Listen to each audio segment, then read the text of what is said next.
Hello students, welcome to the channel online study with DK. जैसा कि आप सभी को पता है कि मैं नीलम जो कि आपको मैथ्स पढ़ाती हूँ और हम इससे पहले यूपी टेट एग्ज़ाम के कुछ पेपर्स जो हैं वो कंप्लीट कर चुके हैं और अब हम कुछ और क्वेश्चंस लेकर के आए हैं जो कि काफ़ी हेल्पफुल होंगे आपके यूपी टेट के एग्ज़ाम में। तो bracket, big bracket, curly bracket, small bracket, then small bracket, -2 raise to the power -1 whole raise to the power -1, curly bracket raise to the power -1 and big bracket raise to the power -1। जब भी इस तरह का question हो तो आप देख के क्वेश्चन को डरना नहीं है, सिर्फ यह देखना है कि जो पावर है वो इवन में है, सम में है या फिर ऑड में, विषम में है। तो यहाँ पर आप देख सकते हैं कि जो पावर है -1, -1, -1 और -1, तो यहाँ पर जो आपकी पावर है जो -1 है 4 टाइम रिपीट हुआ है, मतलब सम पावर है। और सम मतलब यदि इवन पावर होगी तो आपका -1 -1 + 1 -1 -1 + 1 पावर का पावर से मल्टीप्लाई करेंगे तो पॉजिटिव ही होगा। मतलब आपका जो आंसर होगा यहाँ पर -2 की पावर 1 मतलब -2। तो आपका राइट आंसर हुआ ऑप्शन नंबर ए -2। अब नेक्स्ट क्वेश्चन है, किसी घनाभ की 3 संलग्न फलकों के क्षेत्रफल क्रमशः A metre square, B metre square, C metre square है, इसका आयतन होगा। अब यहाँ पर बोला गया है कि घनाभ की 3 संलग्न फलकों के क्षेत्रफल आपको दिए हुए हैं, आपको इसका आयतन निकालना है। तो जब भी आयतन की बात होती है तो हमें इन सभी जो भी आपकी फलकें हैं उनकी मेज़रमेंट का मल्टीप्लाई करना है। तो आपका आंसर क्या होगा? √ABC metre cube. तो आप ये डायरेक्ट भी याद रख सकते हैं। तो इस तरह के क्वेश्चन में आप ज़्यादा नहीं सोचें, सिर्फ डायरेक्ट याद रखें। तो आयतन आपका होगा √ABC। नेक्स्ट क्वेश्चन है, यदि संख्या 625329115 A 6 से पूर्णतः विभाज्य है तो A के स्थान पर सबसे बड़ा अंक होगा।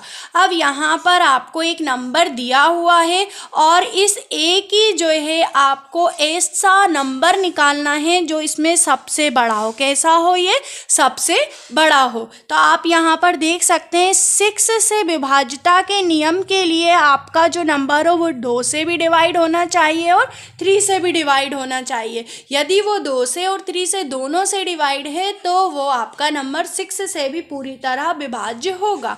अब 2 से डिवाइड होने के लिए जो लास्ट नंबर है वो कैसा होना चाहिए? इवन होना चाहिए। और 3 से डिवाइड के लिए जो ऐड आए वो 3 से डिविजिबल होना चाहिए। तो हम दोनों कंडीशन पर इसे चेक करेंगे, दोनों ही स्थितियों में से आपको चेक करना होगा। तो आप सबसे पहले 2 से डिवाइड के लिए हम इसे ऑप्शन से ही देखते हुए चलेंगे। देखिए 2 से डिवाइड के लिए 5 तो हो नहीं सकता, 9 हो नहीं सकता क्योंकि ये दोनों हमारे ऑड नंबर है। अब आपके पास बच रहा है 6 और 8। तो हम इन दोनों के लिए 3 से डिवीज़न की कंडीशन चेक करते हैं, जो हमारी फुलफिल होगी वही हमारा 6 से पूर्णतः विभाज्य होगा। अब पहली बात आपको बोला गया है सबसे बड़ा अंक, तो पहले मैं आपका 8 ही चेक करती हूँ क्योंकि दोनों में बड़ा हमारा 8 है। तो सबसे पहले 6 + 2 + 5 + 3 + 2 + 9 + 1 + 5 + A मतलब 8। ठीक, आप इन्हें ऐड करेंगे तो 6 + 2 8 + 5 13, 13 और 3 16 to 18, 18 और 9 आपका हो जाएगा 27, 27 और 28 और 5 33 और 33 और 8 आपका हो जाएगा यहाँ पर 41। तो जो 41 है वो आपका 3 से डिविजिबल नहीं है, तो आपका 8 तो हो नहीं सकता। अब आप 6 के लिए चेक करेंगे, तो 6 के लिए चेक करेंगे तो हमारा यहाँ तक जो था 33 था, 33 और मैं 6 ऐड करती हूँ तो 39 और 33 जो है 3 से डिविजिबल है। मतलब आपका जो राइट आंसर होगा वो होगा ऑप्शन नंबर सेकंड 6। तो इस तरह आप ज़्यादा ज़्यादा टाइम स्पेंड ना करते हुए ऑप्शन से आप चेक करते हुए चले। अब नेक्स्ट क्वेश्चन देखते हैं। प्रथम 5 धन घन ऋण अभाज्य संख्याओं का योग है। अब यहाँ पर बोला गया है कि शुरुआत की 5 जो ऋण संख्याएं हैं या जो अभाज्य संख्याएं आपको उनका योग बताना है। अब जो अभाज्य संख्याएं होती हैं वो क्या होती हैं? शुरुआत की 5 की बात हो रही है तो अभाज्य संख्याएं हमारी ऐसे नंबर जो या तो खुद से डिवाइड हो या फिर 1 से डिवाइड हो। तो क्या होगा 2 + 3 + 5 + 7 + 11। तो देखिए 2 के बाद 4 नहीं है, 3 के बाद हमारा 4 नहीं है, फिर 5 6 हमारा इवन नंबर है, 8 हमारा इवन नंबर है, 9 हमारा 3 से डिविजिबल है। तो शुरुआत की जो 5 संख्याएं हैं वो इस तरह हैं, जो कि आपका ऐड है आपका 28। तो आपका जो सी ऑप्शन हुआ वो राइट आंसर हुआ। और आप हमेशा याद रखें कि अभाज्य संख्याएं वे संख्याएं जो या तो खुद से डिवाइड हो या फिर 1 से डिवाइड हो। नेक्स्ट क्वेश्चन है, जतिन और अनिल के पास मिलाकर ₹41 है। जतिन के पैसों का 1/4 अनिल के पैसों के 1/7 से ₹2 अधिक है। अनिल के पास कितने पैसे हैं? देखिए अब यहाँ पर 2 व्यक्ति हैं, जतिन है और अनिल है, दोनों के पास टोटल मिला के 41 रुपीज़ है। तो मान लिया कि भाई जतिन के पास x है और अनिल के पास y है, तो दोनों के मिला के आपकी कितने रुपीज़ हो गए? 41 रुपीज़ हो गए। अब नेक्स्ट ये कहा गया है कि जो जतिन के पैसे का 1/4 मतलब जतिन के जो पैसे हैं इसका 1/4, अनिल के जो पैसे हैं 1/7 से आपके 2 अधिक हैं। ठीक है, इनकी कंडीशन क्या बोली गई है कि जो जतिन के पैसे हैं वो अनिल के पैसे के 2 अधिक हैं। तो आप इसे थोड़ा सा सॉल्व कर सकते हैं और ये एक समीकरण बन गई है आपकी। आपका यहाँ क्या हो जाएगा 7x - 4y = आपका 56। तो आपको एक इक्वेशन यहाँ से मिल गई है, एक समीकरण आपकी इक्वेशन से ही बन गई थी। आप इन दोनों को हल करके जो मेथड आपको कन्वीनियंट लगती है, या तो आप यहाँ से x की वैल्यू निकाल के यहाँ पुट कर दें या फिर विलोपन विधि से एलिमिनेट करके भी कर सकते हैं। तब आप इससे सॉल्व करेंगे तो आपकी x और y की वैल्यू फाइंड आउट होगी। हम फाइंड करते हैं x की वैल्यू एंड y की वैल्यू। यहाँ पर देखिए मैंने क्या किया कि आपको अनिल के पैसे निकालना था, तो जो अनिल वाला जो इक्वेशन है बाय उसे मैंने कैंसिल नहीं किया, मैंने 7 से मल्टीप्लाई किया x में, फिर हमने इन दोनों को माइनस किया तो आपके पास y का जो रुपी था वो 21 आ गया। तो आपको यहाँ से पता चला कि अनिल के पास कितने पैसे हैं 21 रुपीज़। नेक्स्ट क्वेश्चन है, यदि एक वृत्त की परिधि 44 सेंटीमीटर है तो उसका क्षेत्रफल है। एक वृत्त है उसकी परिधि आपकी 44 सेंटीमीटर दी हुई है। परिधि मतलब आपको 2πr दिया हुआ है, कितना 44 सेंटीमीटर। तो यहाँ से आप 2 × 22/7 r = 42, तो ये आपका कैंसिल हुआ। तो r की वैल्यू आपको यहाँ से कितनी मिल गई है 7 सेंटीमीटर। अब आपको क्षेत्रफल निकालना है, तो वृत्त का क्षेत्रफल का फॉर्मूला क्या होता है πr²। तो पाई मतलब 22/7, r मतलब 7 × 7, तो आपका आंसर क्या हुआ 154 सेंटीमीटर स्क्वायर। तो इस तरह से क्वेश्चन को आप करने की कोशिश करें, क्वेश्चन की लैंग्वेज के अकॉर्डिंग करते जाएंगे तो आपकी कभी भी मिस्टेक नहीं होगी। नेक्स्ट क्वेश्चन देखते हैं। 2 अंकों वाली संख्या के दोनों अंकों का योग 7 है। यदि संख्या में 27 जोड़ दिया जाए तो अंकों का क्रम उलट कर वह संख्या है। ठीक है, सबसे पहले तो यहाँ से मैंने इस टाइप के क्वेश्चन को आपको बोला है कि आप ऑप्शन से ही चेक करते हुए चलें।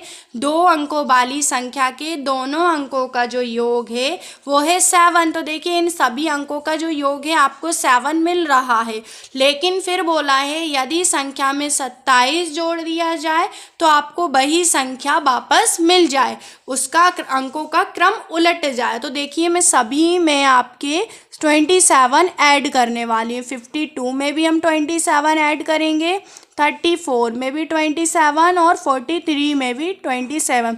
अब इनके एडिशन पर आप ये देखें कि ऐसा कौन सा आंसर है जिसमें वही नंबर पलट कर आ रहा है। तो 5 और 7 आपके 12 होते हैं, 2 और 2 आपका 4 और ये 1 52। देखिए यहाँ पर 25 से 52 हो गया, इस नंबर में तो आपका आ ही गया। मैं एक नंबर और चेक कर लेती हूँ, 5 और 2 10, यहाँ नहीं हुआ, 11 6 और ये 10 और ये आपका 7। तो आपका जो राइट आंसर हुआ वो हुआ 25। तो आप यहाँ से देख सकते हैं कि मैंने कितनी जल्दी बहुत ही कम टाइम में आंसर फाइंड कर लिया। और यदि आप इसे चाहें तो यदि आपको कन्वीनियंट है, टाइम है, एक्सप्लेनेशन फॉर्म में सीखना है तो बेसिक मेथड भी आप देख सकते हैं। मैंने कुछ क्वेश्चंस में बेसिक मेथड्स पहले बताई हुई है। आपका नेक्स्ट क्वेश्चन है, किसी दिए गए आंकड़ों के लिए बारंबारता 5 को टेली चिन्ह में निरूपित करते हैं। अब बात आ रही है यहाँ पर टेली चिन्ह की। तो टेली चिन्ह मैंने आपको क्या समझाया था बारंबारता में, कि आप यहाँ पर जैसे कि 1 है तो 1 के लिए आप एक लाइन लेते हैं, 2 है तो 2 के लिए आपकी 2 लाइन्स होंगी, 3 है तो आपका 3 होगा, 4 है तो आपकी 4 लाइन्स होंगी। लेकिन जब हम 5 की बात करते हैं तो हमारी 4 लाइन्स के बाद हम एक लाइन इस तरह से क्रॉस करते हैं। तो ये रिप्रेजेंट करता है आपके 5 नंबर को। 5 नंबर कहाँ पर है, जो कि आपके ऑप्शन नंबर बी में है, तो आपका ये राइट आंसर रहेगा। अब हम नेक्स्ट क्वेश्चन देखते हैं। क्वेश्चन है आपका, 2 असहभाज्य संख्याओं का महत्तम समापवर्तक होगा।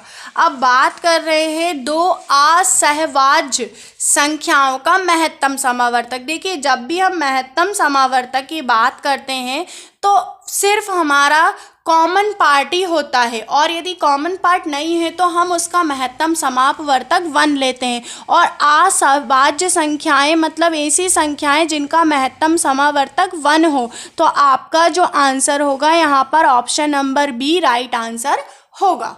नेक्स्ट क्वेश्चन देखते हैं।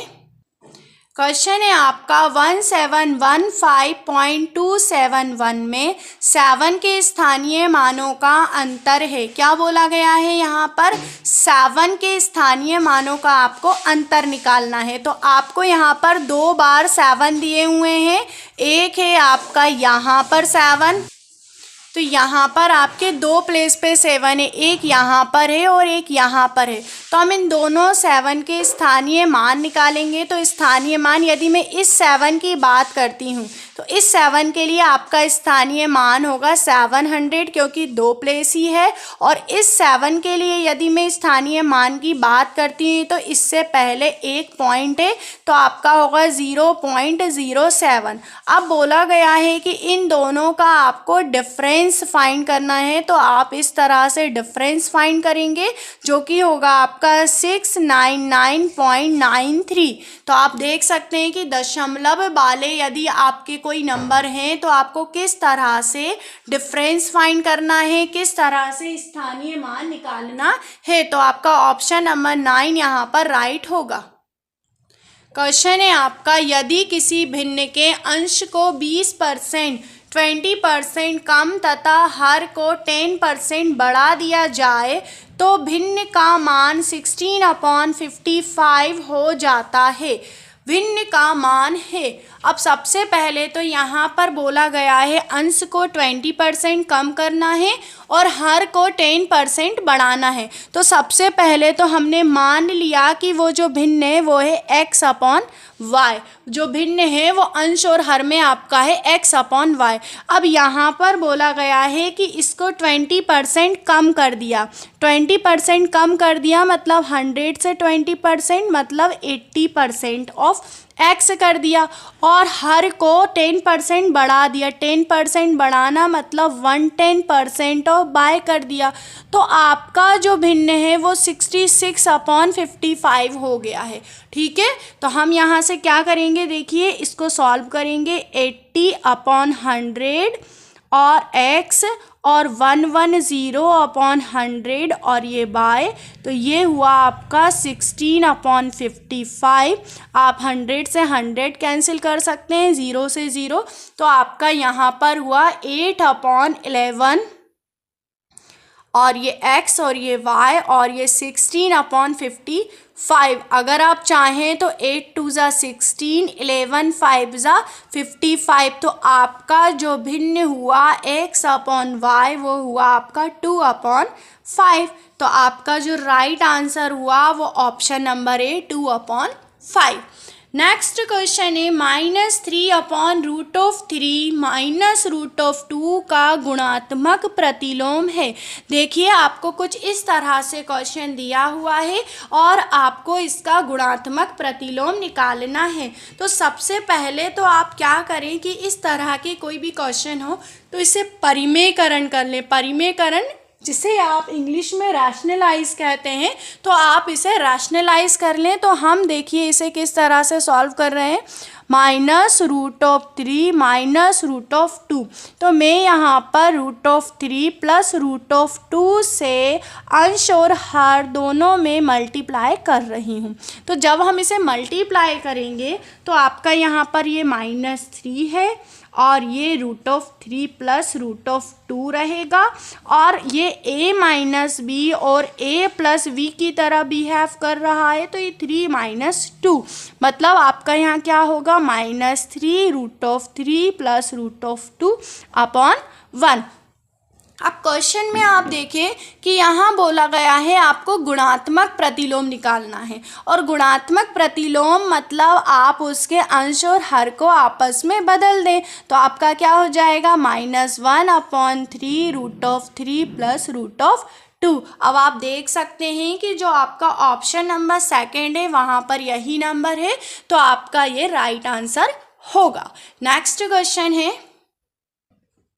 कोई धन साधारण ब्याज की दर से 8 वर्षों में दुगना हो जाता है तो 4 गुना में उसे कितना समय लगेगा।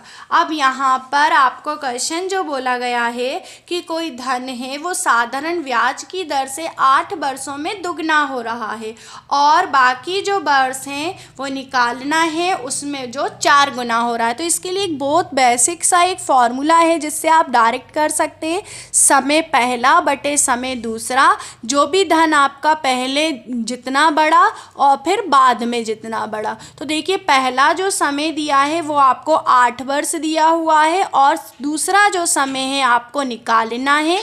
n1 मतलब ये है आपका दुगना और n2 मतलब हुआ आपका ये 4 गुना। तो आप इस तरह से इस क्वेश्चन को सॉल्व करेंगे तो 3 8 जा आपका कितना हो जाएगा, 24। तो आपका कितना समय लग रहा है, 24।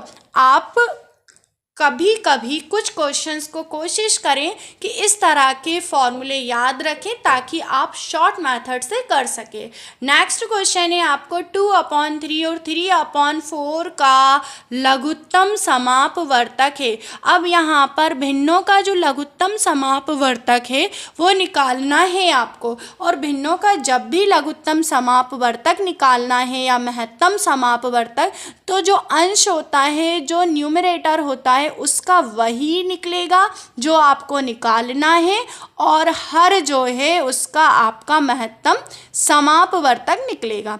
ठीक, तो इन दोनों का यदि आप लघुत्तम समापवर्तक निकालेंगे तो आपका कितना हो जाएगा, 6, क्योंकि 2 3 आपका 6 आपका एलसीएम हो गया। और यदि हम 3 और 4 का महत्तम समापवर्तक लेंगे तो आपका 1 होगा। तो मैं यहाँ पर आपको नोटेशन में भी लिख देती हूँ कि 2 और 3 का हमने एलसीएम लिया है और 3 और 4 का हमने एचसीएफ लिया है। तो आपका जो राइट आंसर हुआ वो हुआ 6, जो कि आपका है ऑप्शन नंबर 4।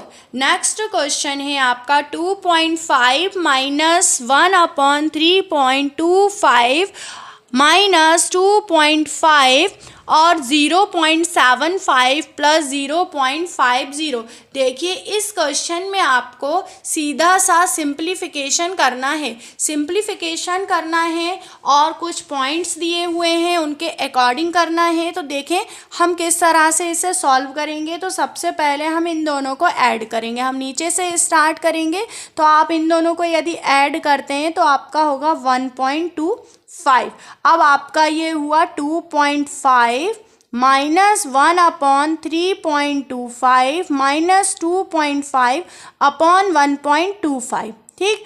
अब आप चाहें तो इसे कैंसिल कर सकते हैं और आप इसमें से माइनस कर सकते हैं। तो आप इसे कैंसिल करें और माइनस करें तो 1/1.25 आपका लेफ्ट हुआ। अब हम इसे इस तरह से सॉल्व करेंगे कि इससे हम 100 और 125 जो कि आपका 2.5 माइनस 100/125 हुआ, ये 25 से कैंसिल हुए 4/5 और जो 4/5 है हम उसे 0.8 लिखेंगे और आप इन दोनों को माइनस करेंगे तो 1.70 जो कि आपका राइट आंसर हुआ ऑप्शन नंबर सेकंड 1.70। इस तरह के क्वेश्चन जो हों वो आप हर से डिनोमिनेटर से सॉल्व करना शुरू करेंगे तो आपका सही आंसर आएगा। अब अगला क्वेश्चन देखते हैं। ए और बी की आयु का अनुपात 6:5 है तथा उनकी आयु का योग 44 है। 8 वर्ष बाद उनकी आयु का अनुपात होगा। अब सबसे पहले तो यहाँ पर बोला गया है कि ए और बी जो है उनकी आयु का अनुपात 6:5 है। अब जब भी रेशो से हम बाहर निकलते हैं तो अलग अलग करते हैं तो 6x और 5x लिख दिया और इन दोनों का जो योग है वो है 44। मतलब 6 और 5 आपका कितना हुआ 11x और ये 44 मतलब x की वैल्यू हुई आपकी 4। तब आपका 6x क्या होगा यहाँ से और 5x तो 6 4 जा आपका 24 और 5 4 जा आपका 20। फिर आगे बोला गया है कि 8 वर्ष बाद कितना होगा, आप दोनों में ऐड कर देंगे 8 तो 24 प्लस 8 और 20 प्लस 8 तो 24 प्लस 8 हुआ आपका 32 और 20 प्लस 8 हुआ 28। अब बोला गया है इनका अनुपात क्या होगा तो आप इनका अनुपात निकालें 32/28। 4 से दोनों कैंसिल हैं, 4 8 जा और 4 7 जा तो आपका जो रेशो हुआ वो 8:7 ऑप्शन नंबर बी आपका राइट आंसर हुआ। नेक्स्ट क्वेश्चन है आपका एक वर्ग का परिमाप 4a + 8 है तो उसका क्षेत्रफल है। अब यहाँ पर आपको एक वर्ग का परिमाप दिया है और परिमाप क्या होता है चारों भुजाओं का योग।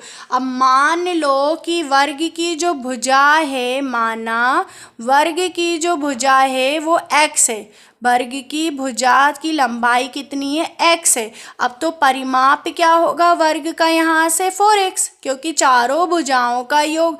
यदि वर्ग का परिमाप 4x है और ये दिया हुआ परिमाप 4a + 8 है तो हम यदि यहाँ से 4 कॉमन ले लें तो आपका क्या होगा a + 2। 4 से 4 कैंसिल, x जो आपकी भुजा है a + 2 ये क्या हो गई आपकी भुजा की लंबाई हो गई। अब आपको निकालना है क्षेत्रफल। तो क्षेत्रफल कैसे निकालते हैं हम, हमारा क्षेत्रफल होता है भुजा का स्क्वायर। अब भुजा का स्क्वायर मतलब a + 2 का स्क्वायर। अब a² + 4a + 4 आपका ये हुआ वर्ग का क्षेत्रफल, आपका वर्ग का क्षेत्रफल ऑप्शन नंबर 1। नेक्स्ट क्वेश्चन है निम्न में से कौन सा केंद्रीय प्रवृत्ति का माप नहीं है। अब बात कर रहे हैं केंद्रीय प्रवृत्ति का माप नहीं है तो केंद्रीय प्रवृत्ति में माध्यिका बहुलक माध्य आते ही हैं, परास जो है केंद्रीय प्रवृत्ति का माप नहीं है तो ऑप्शन नंबर ए आपका राइट आंसर हुआ।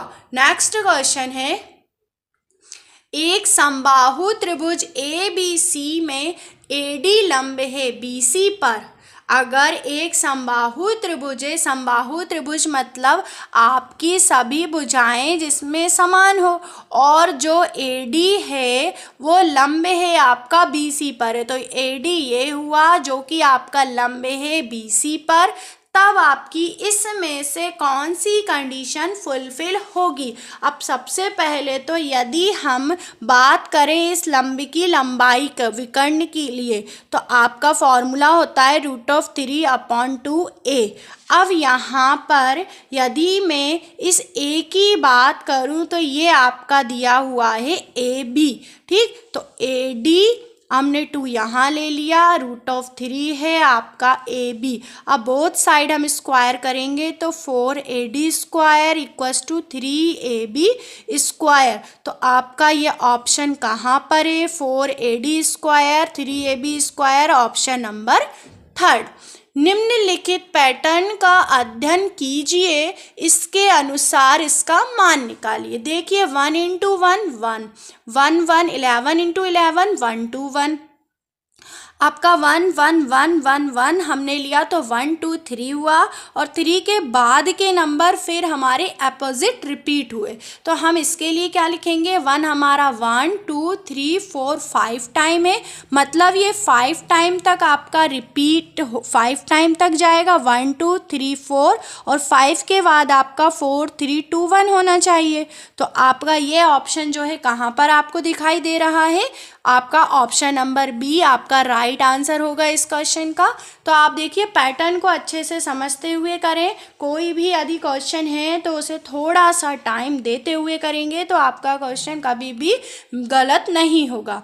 अब क्वेश्चन है आपका गणित की प्रकृति है। ये क्वेश्चन बहुत ही कॉमन क्वेश्चन है, रिपीट होता है काफ़ी टाइम पे। तो ऑब्वियस सी बात है, गणित में आप कैलकुलेशन करना, सोच समझ के करना सीखते हैं, तो गणित की प्रकृति सजावटी तो हो नहीं सकती, तो तार्किक होगी। क्वेश्चन है 14/33, 21/22, 42/55 का महत्तम समापवर्तक है। देखिए इससे पहले मैंने क्वेश्चन लिया था, उसमें लघुत्तम समापवर्तक हमने निकाला था। अब इस क्वेश्चन में हम महत्तम समापवर्तक निकालेंगे। तो मैंने आपको क्या बोला था? जो भी आपको निकालना है उस का जो अंश है उसका हम वही सॉल्यूशन निकालते हैं। तो 14, 21 और 42 का महत्तम समापवर्तक निकालेंगे, और 33, 22, 55 का लघुत्तम समापवर्तक निकालेंगे। तो आप 40, 21, 42 इनका HCF यदि देखें तो ये सभी 7 के मल्टीपल हैं। तो आपका जो महत्तम समापवर्तक हुआ 7, और आप इसे लघुत्तम समावर्तक निकालेंगे तो आपका 330 होगा, और आप इसे चाहें तो कैंसिल कर सकते हैं, और नहीं तो आपका यही आंसर होगा। तो आपको मैंने LCM निकालना भी बता चुकी हूँ। आपके जो चैनल है उस पर एक्सप्लेनेशन पार्ट है ही। बाकी अगर आप चाहें तो इस तरह से देख सकते हैं 7 इंटू 2 20। तो इस तरह से आप देख सकते हैं कि देखिए मैंने यहाँ पर LCM फाइंड किया, HCF फाइंड किया, और जो कि आपका इस तरह से आया। आपको यदि LCM और HCF में कोई भी प्रॉब्लम है तो आप प्लीज़, मैंने LCM और HCF का जो वीडियो बनाया हुआ है आपके channel online study with DK पर, आप वहाँ से देख सकते हैं। अब हम नेक्स्ट क्वेश्चन देखते हैं। रुपये 57 और 75 पैसे। अब यहाँ पर है आपके रुपये 57 है और 75 पैसे है, तो आपको इसे पैसे में ही कन्वर्ट करना है। पैसे में कन्वर्ट कैसे करेंगे? सबसे पहले तो 1 जो पैसा होता है वो आपका 1 जो रुपये होता है वो आपका 100 पैसे के इक्वल होता है। तो 57 जो रुपये होगा वो आपका कितने के इक्वल होगा? 5700। अब पैसे में कन्वर्ट करना है तो 5700 प्लस आपका 75 मतलब 5775 पैसे। तो आपका जो राइट आंसर हुआ 5775 पैसे। बहुत ही सिंपल सा क्वेश्चन था, आप कर सकते हैं। संख्या 3⁻99 माइनस 3⁻50 के इकाई के स्थान का अंक बताना है। अब इकाई के स्थान के अंक की बात हो रही है, इसे सॉल्व करके कि इकाई पर क्या आने वाला है। तो इस तो जो भी पावर हो, जितनी भी बड़ी पावर हो, उसे हम 4 से डिवाइड करेंगे सबसे पहले। तो मैं यदि 99 में 4 से डिवाइड लगाती हूँ तो 4 2 ज़ा 8 19 और 4 4 ज़ा आपका 16, आपका 3 लेफ्ट हुआ। मतलब हमें 3 की पावर यहाँ पर जो 99 है वो आपका रहेगा 3 की पावर 3, मतलब आप इसे 27 लिख देंगे। एज इट इज़ 50 में आप डिवाइड लगाएंगे तो 4 1 ज़ा 4 10, 4 2 ज़ा 8 2, मतलब आपका 3 की पावर 50, आपका 3 की पावर 2 मतलब 9। अब अगर देखें तो इसमें आपका जो इकाई का अंक है वो 9 है और यहाँ पर है 7 है और ये 9 है। तो आपको 399 में से 350 3 10⁻50 को माइनस करना है तो आप 7 माइनस 9 लिखेंगे और 7 माइनस 9 मतलब 17 माइनस 9 आपका कितना होता है 8। तो आपका जो राइट आंसर हुआ ऑप्शन नंबर 3 यहाँ पर 8 हुआ। तो ये इकाई के स्थान के जब भी बात आए तो आप इस तरह से करेंगे तो आप अच्छे से कर भी पाएंगे और ये मेथड बहुत कन्वीनियंट मेथड होती हैं। अब नेक्स्ट क्वेश्चन है 138 के समपूरक का कोटि पूरक कौन है।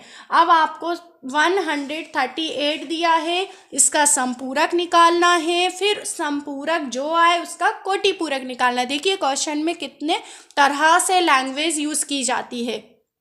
तो 138 के समपूरक का कोटि पूरक है तो अब 138 जो है इसका समपूरक यदि निकालते हैं समपूरक तो समपूरक मतलब आप 180 में से माइनस करेंगे 138 को तो आपको मिल रहा है 42। अब यहाँ बोला गया है जो 42 आया है इसका कोटि पूरक तो 42 डिग्री का कोटि पूरक। ठीक, तो कोटि पूरक कितने में से हम माइनस करके निकालते हैं 90 माइनस 42 मतलब आपका आंसर हुआ 48।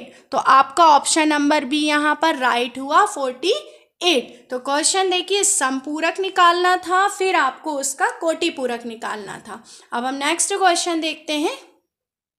क्वेश्चन है आपका पाई है। पाई क्या है, एक विषम भिन्न है, एक सम भिन्न है, एक परिमेय संख्या है, एक अपरिमेय संख्या है।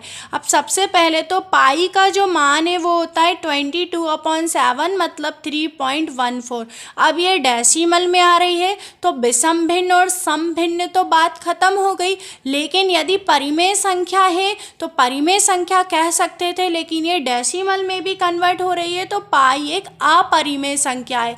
कभी भी पाई की बात होती है तो यह एक अपरिमेय संख्या है। पहली संख्या का 350 को 20% बढ़ाकर पुनः 20% कम कर दिया गया। अंततः वृद्धि या कमी का प्रतिशत निकालना है। अब इस टाइप के जो क्वेश्चन है देखिए 20% ही बढ़ाया और 20% ही कम कर दिया गया। तो जब भी समान वृद्धि और समान घटाना हो या समान कमी हो तब आप सीधे एक फॉर्मूला अप्लाई करें x²/100 या फिर x/10 का होल स्क्वायर। तो अब जो वृद्धि है और कमी है वो 20 है तो 20/100 20 का स्क्वायर/100 मतलब आपका कितना हुआ 20 मल्टीप्लाई 20/100 तो आपका 2 2 ज़ा 4। तो आपको यहाँ पर क्या हुई वृद्धि या कमी 4%। यदि आपको कभी भी ये भी बोला जाए कि आपको वृद्धि हो रही है 4% की या कमी हो रही है तो इस कंडीशन में हमेशा हम कमी की ही बात करते हैं तो आपका आएगा 4% कमी हुई। नेक्स्ट क्वेश्चन है आपका एक आयताकार बाग जिसकी लंबाई उसकी चौड़ाई की 4 अधिक है का अर्ध परिमाप 36 मीटर है। बाग की लंबाई वाली भुजा की माप है। सबसे पहले तो यहाँ बोला गया है कि एक आयताकार बाग है, इसकी लंबाई और चौड़ाई में इस तरह की कंडीशन है। तो चौड़ाई यदि x हुई तो लंबाई आपकी x+4 हो जाएगी क्योंकि लंबाई आपकी 4 अधिक है। अब अर्ध परिमाप, यदि हम परिमाप की बात करें तो परिमाप जो होता है हमारा 2 लंबाई प्लस चौड़ाई होती है। लंबाई प्लस चौड़ाई तो हमने लिया यहाँ पर 2x+4 + x तो ये 2x+4 मतलब 2 × 2x+4। अब यहाँ बोला गया है अर्ध परिमाप तो अर्ध परिमाप आपका क्या रहेगा यहाँ पर 36 है अगर तो आपका परिमाप क्या होगा 36 × 2। अब ये आपका 2 से 2 कैंसिल और 2 यदि हम यहाँ कॉमन लेते हैं तो x+2 36 और 2 से ये हमारा 18 टाइम कैंसिल हो जाएगा 16 टाइम कैंसिल हो जाएगा तो x = 16 और 36 आपका मीटर था अर्ध परिमाप, हमने पूर्ण परिमाप निकाला जो कि 2 6 12, 2 3 हमारा 6, और फिर हमने यहाँ पर डिवाइड किया 2 से, तो 2 1 2, 2 8 टाइम डिवाइड होगा 8 टाइम, और 18 माइनस 2 आपका होगा 16। तो 18 माइनस 2 आपकी x की वैल्यू हो गई 16, और आपको बाघ की लंबी वाली भुजा की माप निकालनी है। तो यदि आपका ये 16 है तो 16 + 4 मतलब 20, तो आपकी लंबी वाली भुजा की जो माप होगी वो 20 मीटर होगी। नेक्स्ट क्वेश्चन है, राजधानी एक्सप्रेस एक स्टेशन से 7:29 PM से चलकर अगले गंतव्य स्थान पर 17 घंटे 42 मिनट के पश्चात पहुंचती है। अगले गंतव्य पर पहुंचने का समय है। सबसे पहले तो जो एक्सप्रेस है 7:29 PM पर चली, फिर ये 17 घंटे 42 मिनट पर जाकर के पहुंची। तब हम इन दोनों को यदि ऐड करते हैं तो ये हमारा 71 और ये 24।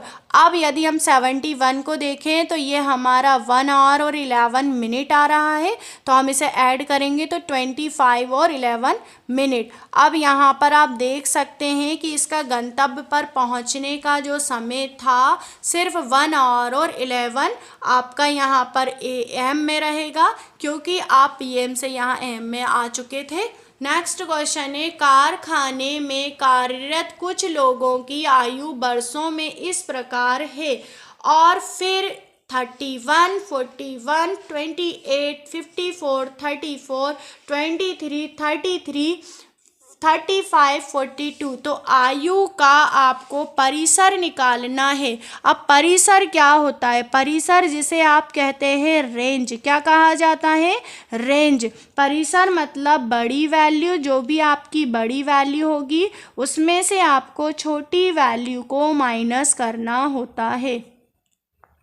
ठीक, अब यहाँ पर देखें तो सबसे बड़ा नंबर 54 और सबसे छोटा नंबर आपका 23। तो 54 में से आप 23 को यदि माइनस करेंगे तो आपका राइट आंसर होगा 31। तो आपकी परिसर क्या होगी यहाँ पर? 31 वर्ष, 31 वर्ष। ठीक, वह छोटी से छोटी संख्या जिसे 269 में जोड़ने में पूर्ण वर्ग संख्या प्राप्त हो। अब बात हो रही है कि यहाँ पर 269 में आपको संख्या को जोड़ना है और कहा गया है कि वह पूर्ण वर्ग प्राप्त हो। ठीक, तो आप सबसे पहले तो ये सोचें कि 269 के आसपास आपके पूर्ण वर्ग क्या क्या है।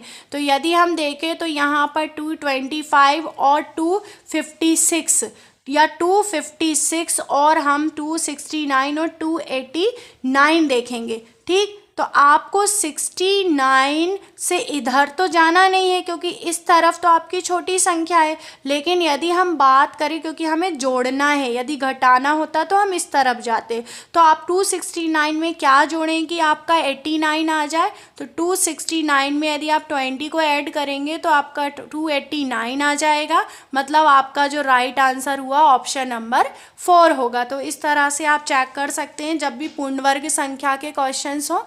नेक्स्ट क्वेश्चन है, यदि किसी बस की चाल इसके सामान्य चाल से 5 किलोमीटर पर और अधिक कर दी जाए तो यह 300 किलोमीटर की यात्रा तय करने में 2 घंटे कम समय लेती है। बस की सामान्य चाल किलोमीटर पर और में है। सबसे पहले तो यहाँ पर आपको जो दूरी दी गई है वो दोनों ही कंडीशन में कांस्टेंट है। तो सबसे पहले हम इसकी बात करें कि ये जो है एक कांस्टेंट दूरी है, दोनों ही कंडीशन में यही रहेगी। अब समय बराबर क्या होता है आपका? दूरी बटे चाल। तो आपकी पहली जो चाल थी वो सामान्य चाल 5 किलोमीटर से अधिक कर दी गई और यात्रा का समय 2 घंटे कम कर दिया गया। तो यदि हम देखें यहाँ पर कि जो दूरी थी पहले हमारी 300 थी, तो हमारी चाल हमने x ली, फिर हमारी जो दूरी है यही रही, लेकिन इसकी चाल बढ़ा दी गई 5 और समय जो था 2 घंटे कम कर दिया गया पहले से। आप इसे सॉल्व कर सकते हैं और सॉल्व ना करें तो ऑप्शन में से कोई भी वैल्यू उठाकर चेक करें कि इस इक्वेशन इक्वेशन को सेटिस्फाई हो रही है, जहाँ से ये सेटिस्फाई होगी वही आपका राइट आंसर होगा। तो आप इसे थोड़ा सा सॉल्व और कर सकते हैं। 2 ये हमारा 150 टाइम कैंसिल हुआ और ये आपका x + 5 - x हुआ, यहाँ से x + 5 - x, और आप यहाँ से x और x + 5 लेंगे, x से x कैंसिल और ये 150 है इक्वल में 1। अब आपकी एक द्विघातीय समीकरण बन गई और द्विघातीय समीकरण के लिए आप ऑप्शन से यहाँ पर चेक कर लें कि कौन सा जो ऑप्शन है वो इस समीकरण को सेटिस्फाई कर रहा है। तो मैं फर्स्ट वाला ही ऑप्शन यदि इसमें रख कर देखती हूँ तो 25 × 25 + 5, आप इसे सॉल्व करके देखें। यहीं से 1/25 - 1/30 में यहीं से सॉल्व कर रही हूँ, = 1/50 और 30 - 25 इन दोनों का आप एलसीएम लेंगे, 25 × 30 और ये 5/this। तो आप इसे कैंसिलेशन करेंगे और आपका जो ये है इक्वल हो जाएगा, मतलब आपका जो ऑप्शन नंबर बी फर्स्ट है 25, ये आपका राइट आंसर होगा। नेक्स्ट क्वेश्चन है आपका 9 to the power 2x - 1 = 2 to the power 5 - 5 हो तो x का मान निकालना है।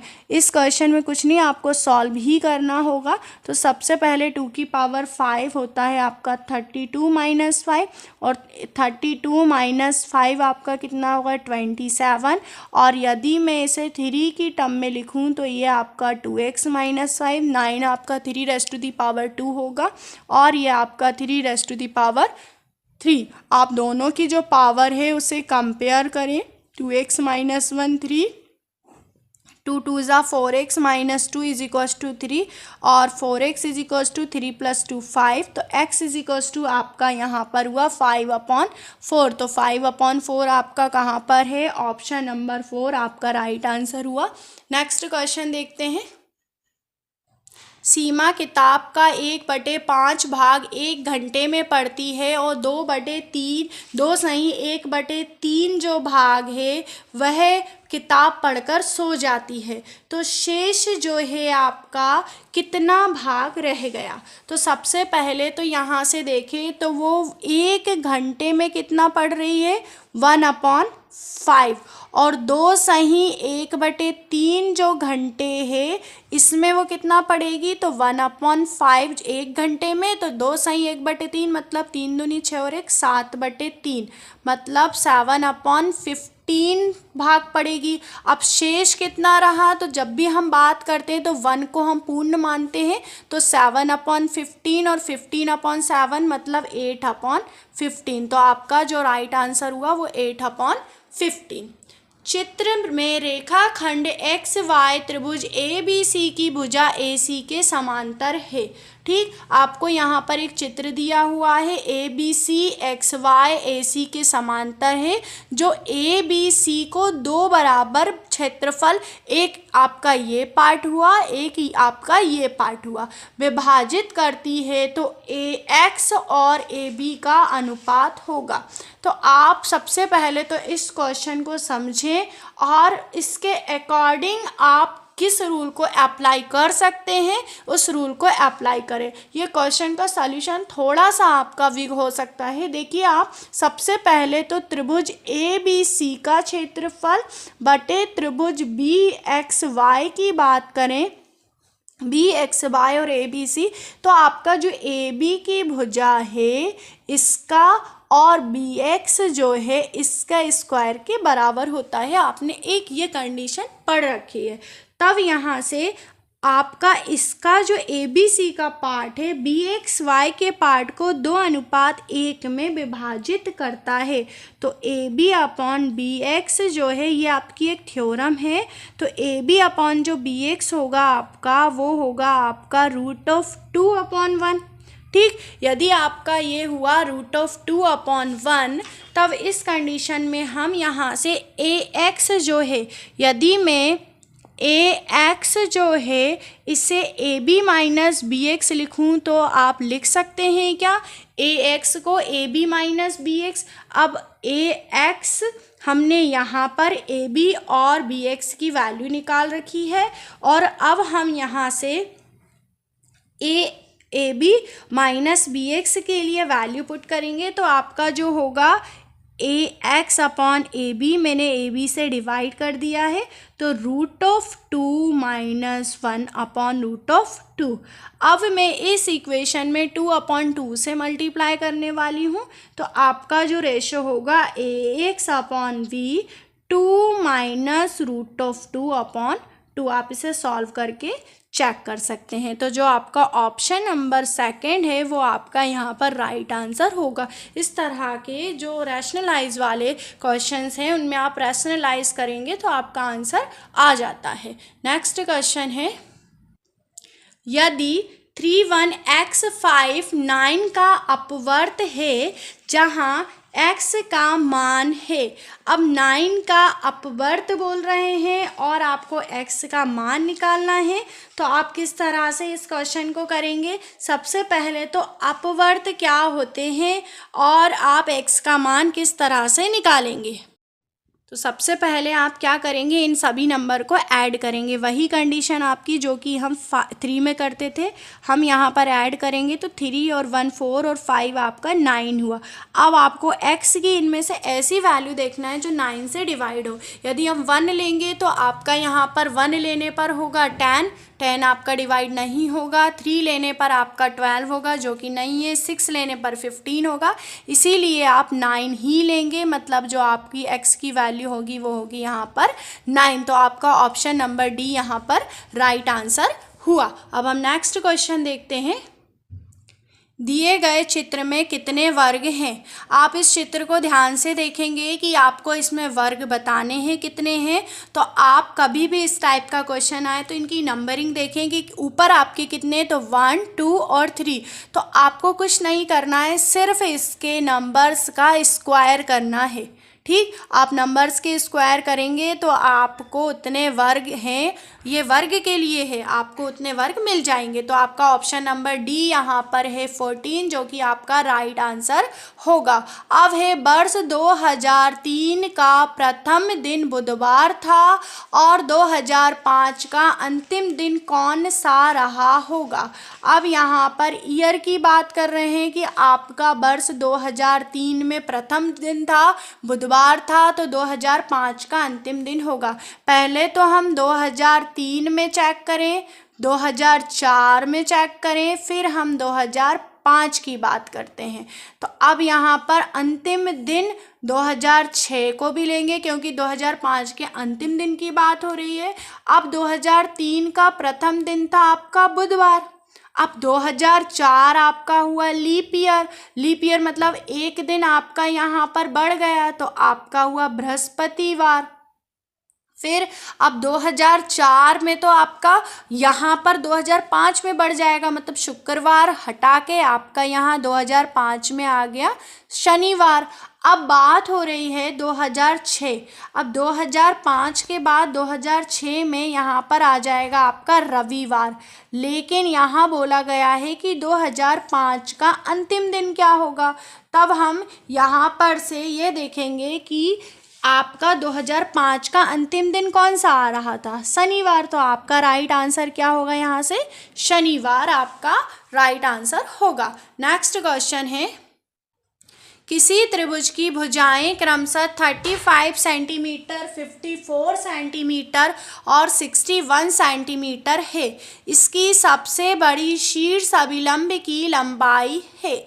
अब सबसे बड़ी शीर्ष अभिलंब की लंबाई फाइंड करना है। सबसे पहले तो त्रिभुज की भुजाओं से हम क्षेत्रफल में S का जो मान है अर्ध परिमाप का मान निकाल लेते हैं। तो आपका जो अर्ध परिमाप हुआ 75।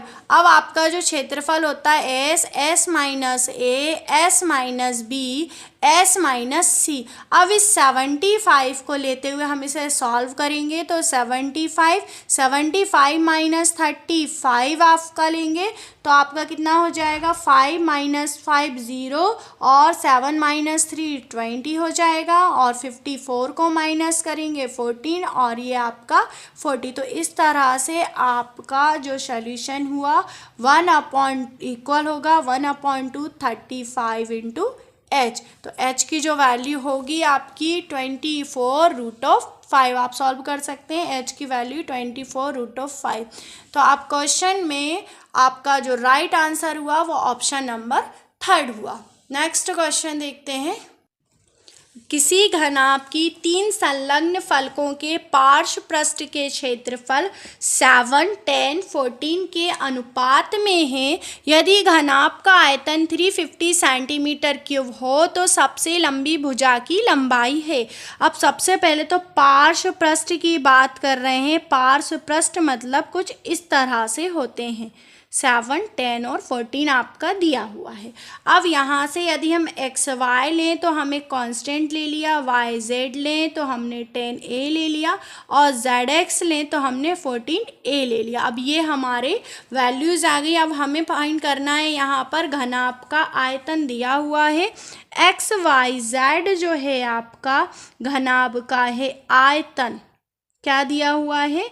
आयतन। तो हम इसे किस तरह से लिखेंगे? एक्स वाई जेड ये है आपका रूट में, तो आयतन होगा आपका X Y into Y Z into Z X और इक्वल किसके होगा? आपका यहाँ दिया हुआ है 350 और एक्स वाई की वैल्यू 7a 10a इंटू आपकी 14a हमने पुट कर दी है यहाँ पर और ये हुआ आपका 350 के इक्वल। तो 7 इंटू 10 इंटू 14 है तो a क्यूब जो है आपका हुआ 125। तो a की वैल्यू हुई आपकी 5। अब यदि a की वैल्यू आपकी 5 होगी तब हम यहाँ से एक्स वाई की वैल्यू 7 इंटू 5 35, वाई जेड की वैल्यू 10 इंटू 5 50 और जेड एक्स की वैल्यू 14 इंटू 5 आपका 70 हो जाएगा। तो आपको सबसे लंबी भुजा जो है वो आपकी क्या होगी? यहाँ से सबसे लंबी भुजा होगी आपकी जेड एक्स और जेड एक्स यदि आपकी लंबी भुजा है, सबसे लंबी भुजा निकालना है आपको तो आप इसे सॉल्व करेंगे और एक्स वाई जेड की वैल्यू फाइंड आउट करेंगे। तब हम यहाँ पर x की वैल्यू 5, y की वैल्यू 7, z की वैल्यू 10। तो आपका जो 10 सेंटीमीटर है थर्ड ऑप्शन सही होगा। अब नेक्स्ट क्वेश्चन है 3 क्रमागत गुणजों का संख्याओं का योग 99 है। ये गुणज है। अब यहाँ बोला गया है कि 3 के गुणज जो हैं और क्रमागत गुणज जो हैं उन संख्याओं का योग है 99 और ये गुणज जो हैं वो 3 के ही और क्रमागत भी हैं। तो सबसे पहले तो इन्हें आप 2 तरीके से कर सकते हैं। एक तो आप पूरा मेथड अप्लाई करें और दूसरा आप ऑप्शन चेक करें कि किसका जो है आपका आंसर 99 हो रहा है। तो आप देखिए 4 और 3 7 और 2 9, 4 और 3 7 और 2 9 इनका 99 है। 4 और 3 7 2 9 इनका भी 99 है, इनका भी 99 है। पहली बात ये हमारी तीनों में। लेकिन गुणज, अब क्या यहाँ पर तीनों 3 के गुणज हैं? यहाँ पर तो हैं लेकिन यहाँ पर नहीं है। और यदि हम इसकी बात करें तो 30, 33 और 36 में भी 3 के गुणज हैं। अब दूसरी बात, गुणज तो है लेकिन क्रमागत गुणज, क्रमागत गुणज मतलब देखो यहाँ 4 था 3 था लेकिन यहाँ पर 2 है। तो ये क्रमागत गुणज की कंडीशन फुलफिल नहीं कर रहा है। लेकिन ये 30, 33, 36 है, ये क्रमागत गुणज भी हैं। तो आपका ऑप्शन नंबर 3 यहाँ पर राइट आंसर होगा। क्वेश्चन है आपका, किसी संख्या के 3/4 का 2/3 24 के बराबर है तो उस संख्या का 1/4 क्या होगा? फिर से एक बार क्वेश्चन देखेंगे। किसी संख्या के 3/4 का 2/3 24 के बराबर है तो उस संख्या का 1/4 क्या होगा? जब भी इस तरह का क्वेश्चन आता है तो के या का कुछ भी हो, इन सभी का जो मतलब होता है मल्टीप्लिकेशन ही होता है। तो आप लिखेंगे यहाँ पर कोई संख्या है, किसी संख्या, मान लो वह संख्या x है, x के 3/4 का 2/3 कितने के बराबर है? 24 के बराबर है। ठीक, तो सभी का मतलब मल्टीप्लाई ही है। तो अब हम क्या करेंगे यहाँ पर x इंटू 3/4 इंटू 2/3। आपने सभी में मल्टीप्लाई ही लिया जो कि इक्वल है आपके 24 से। अब आप यहाँ से 3 से ये आपका 8 टाइम कैंसिल हो गया और 8 आपका 2 से 4 टाइम कैंसिल हुआ, तो x is equals to 4 into 4 into 3, cross multiply करा, 4 4 ज़ा 16 और ये आपका हुआ 16 इंटू 3 आपका हुआ 48 48। अब यहाँ बोला गया है कि उस संख्या का 1/4 क्या होगा, तो आपको क्या निकालना है, जो 48 है उसका 1/4 निकालना है। तो 48 का 1/4 क्या होगा, 4 1 जा 4, 4 2 जा 8, मतलब आपका राइट आंसर हुआ ऑप्शन नंबर 2 12। ठीक, तो इस तरह से इस क्वेश्चन को हमने सॉल्व किया कि किसी भी संख्या का के कुछ भी दिया हो सबका मतलब मल्टीप्लाई ही होता है। अब नेक्स्ट क्वेश्चन है आपका 7 + 2√10 का वर्गमूल है। आपको यहाँ पर इसका वर्गमूल बताना है, और जब भी इस तरह की कंडीशन आए कि आपको इस तरह के क्वेश्चन में वर्गमूल बताना है, तो आप सबसे पहले तो इसे फॉर्मुलेट करने की कोशिश करें। फॉर्मुलेट मतलब जैसे कि आप जानते हैं कि a + b का जो होल स्क्वायर होता है वो होता है a² + b² + 2ab। अब ये रूट वाला क्वेश्चन है, इसी वजह से मैं आपको इस फॉर्म में बता रही हूँ। तो आप इसका जो कंपैरिजन है इस फॉर्मूले से करें। तो यदि हम देखेंगे तो 7 प्लस आपका 2√10, इससे ये कंपेयर हो रहा है, मतलब आपका जो a² + b² है उसकी वैल्यू यहाँ से 7 है, और जो ab है उसकी वैल्यू है आपकी √10। तो √10 को हम √2 इंटू √5 लिख सकते हैं, इसे हम इस तरह से लिख सकते हैं। और फिर यदि हम कंपेयर करें तो a की जो वैल्यू है आपको यहाँ से मिल गई है √10। a की वैल्यू क्या हुई, √10, और b की वैल्यू √5। तो इस तरह से यदि मैं √2 + √5 का होल स्क्वायर करती हूँ तो आपका इसका वर्गमूल मिल जाएगा। तो मतलब आप √2 + √5 जहाँ पर भी है वो आपका यहाँ से राइट आंसर रहेगा। नेक्स्ट क्वेश्चन है आपका 378236459 इंटू 312 के गुणनफल में इकाई का अंक है। अब आपको यहाँ पर इकाई का अंक बताना है, तो इकाई का अंक ही लेना है सिर्फ आपको, बाकी नंबर डिजिट आपको नहीं लेना है। तो हम लेंगे यहाँ पर 8 × 6 × 9 × 2। तो आप यदि मल्टीप्लाई करेंगे तो 8 × 6 मल्टीप्लाई करेंगे तो आपका कितना होगा 48, और 9 × 2 करेंगे तो आपका कितना हो जाएगा यहाँ पर 18। तो पहले तो मैं 9 × 2 ही लिखती हूँ, यहाँ से फिर हम 8 ले लेंगे, फिर हम 9 ले लेंगे, फिर 2, 9 × 8 आपका 72। तो यूनिट डिजिट 2 × 2 आपका आंसर क्या हुआ 4। तो देखिए सिर्फ मुझे यूनिट डिजिट ही लेना था। जब भी यूनिट डिजिट का क्वेश्चन आए तो आप सिर्फ यूनिट डिजिट को लेकर के ही सॉल्व करें। देखिए इस तरह से हमने इस क्वेश्चन को सॉल्व किया। नेक्स्ट क्वेश्चन है, किसी वस्तु का क्रय मूल्य उसके विक्रय मूल्य का 3/2 है, तब लाभ या हानि का प्रतिशत बताना है।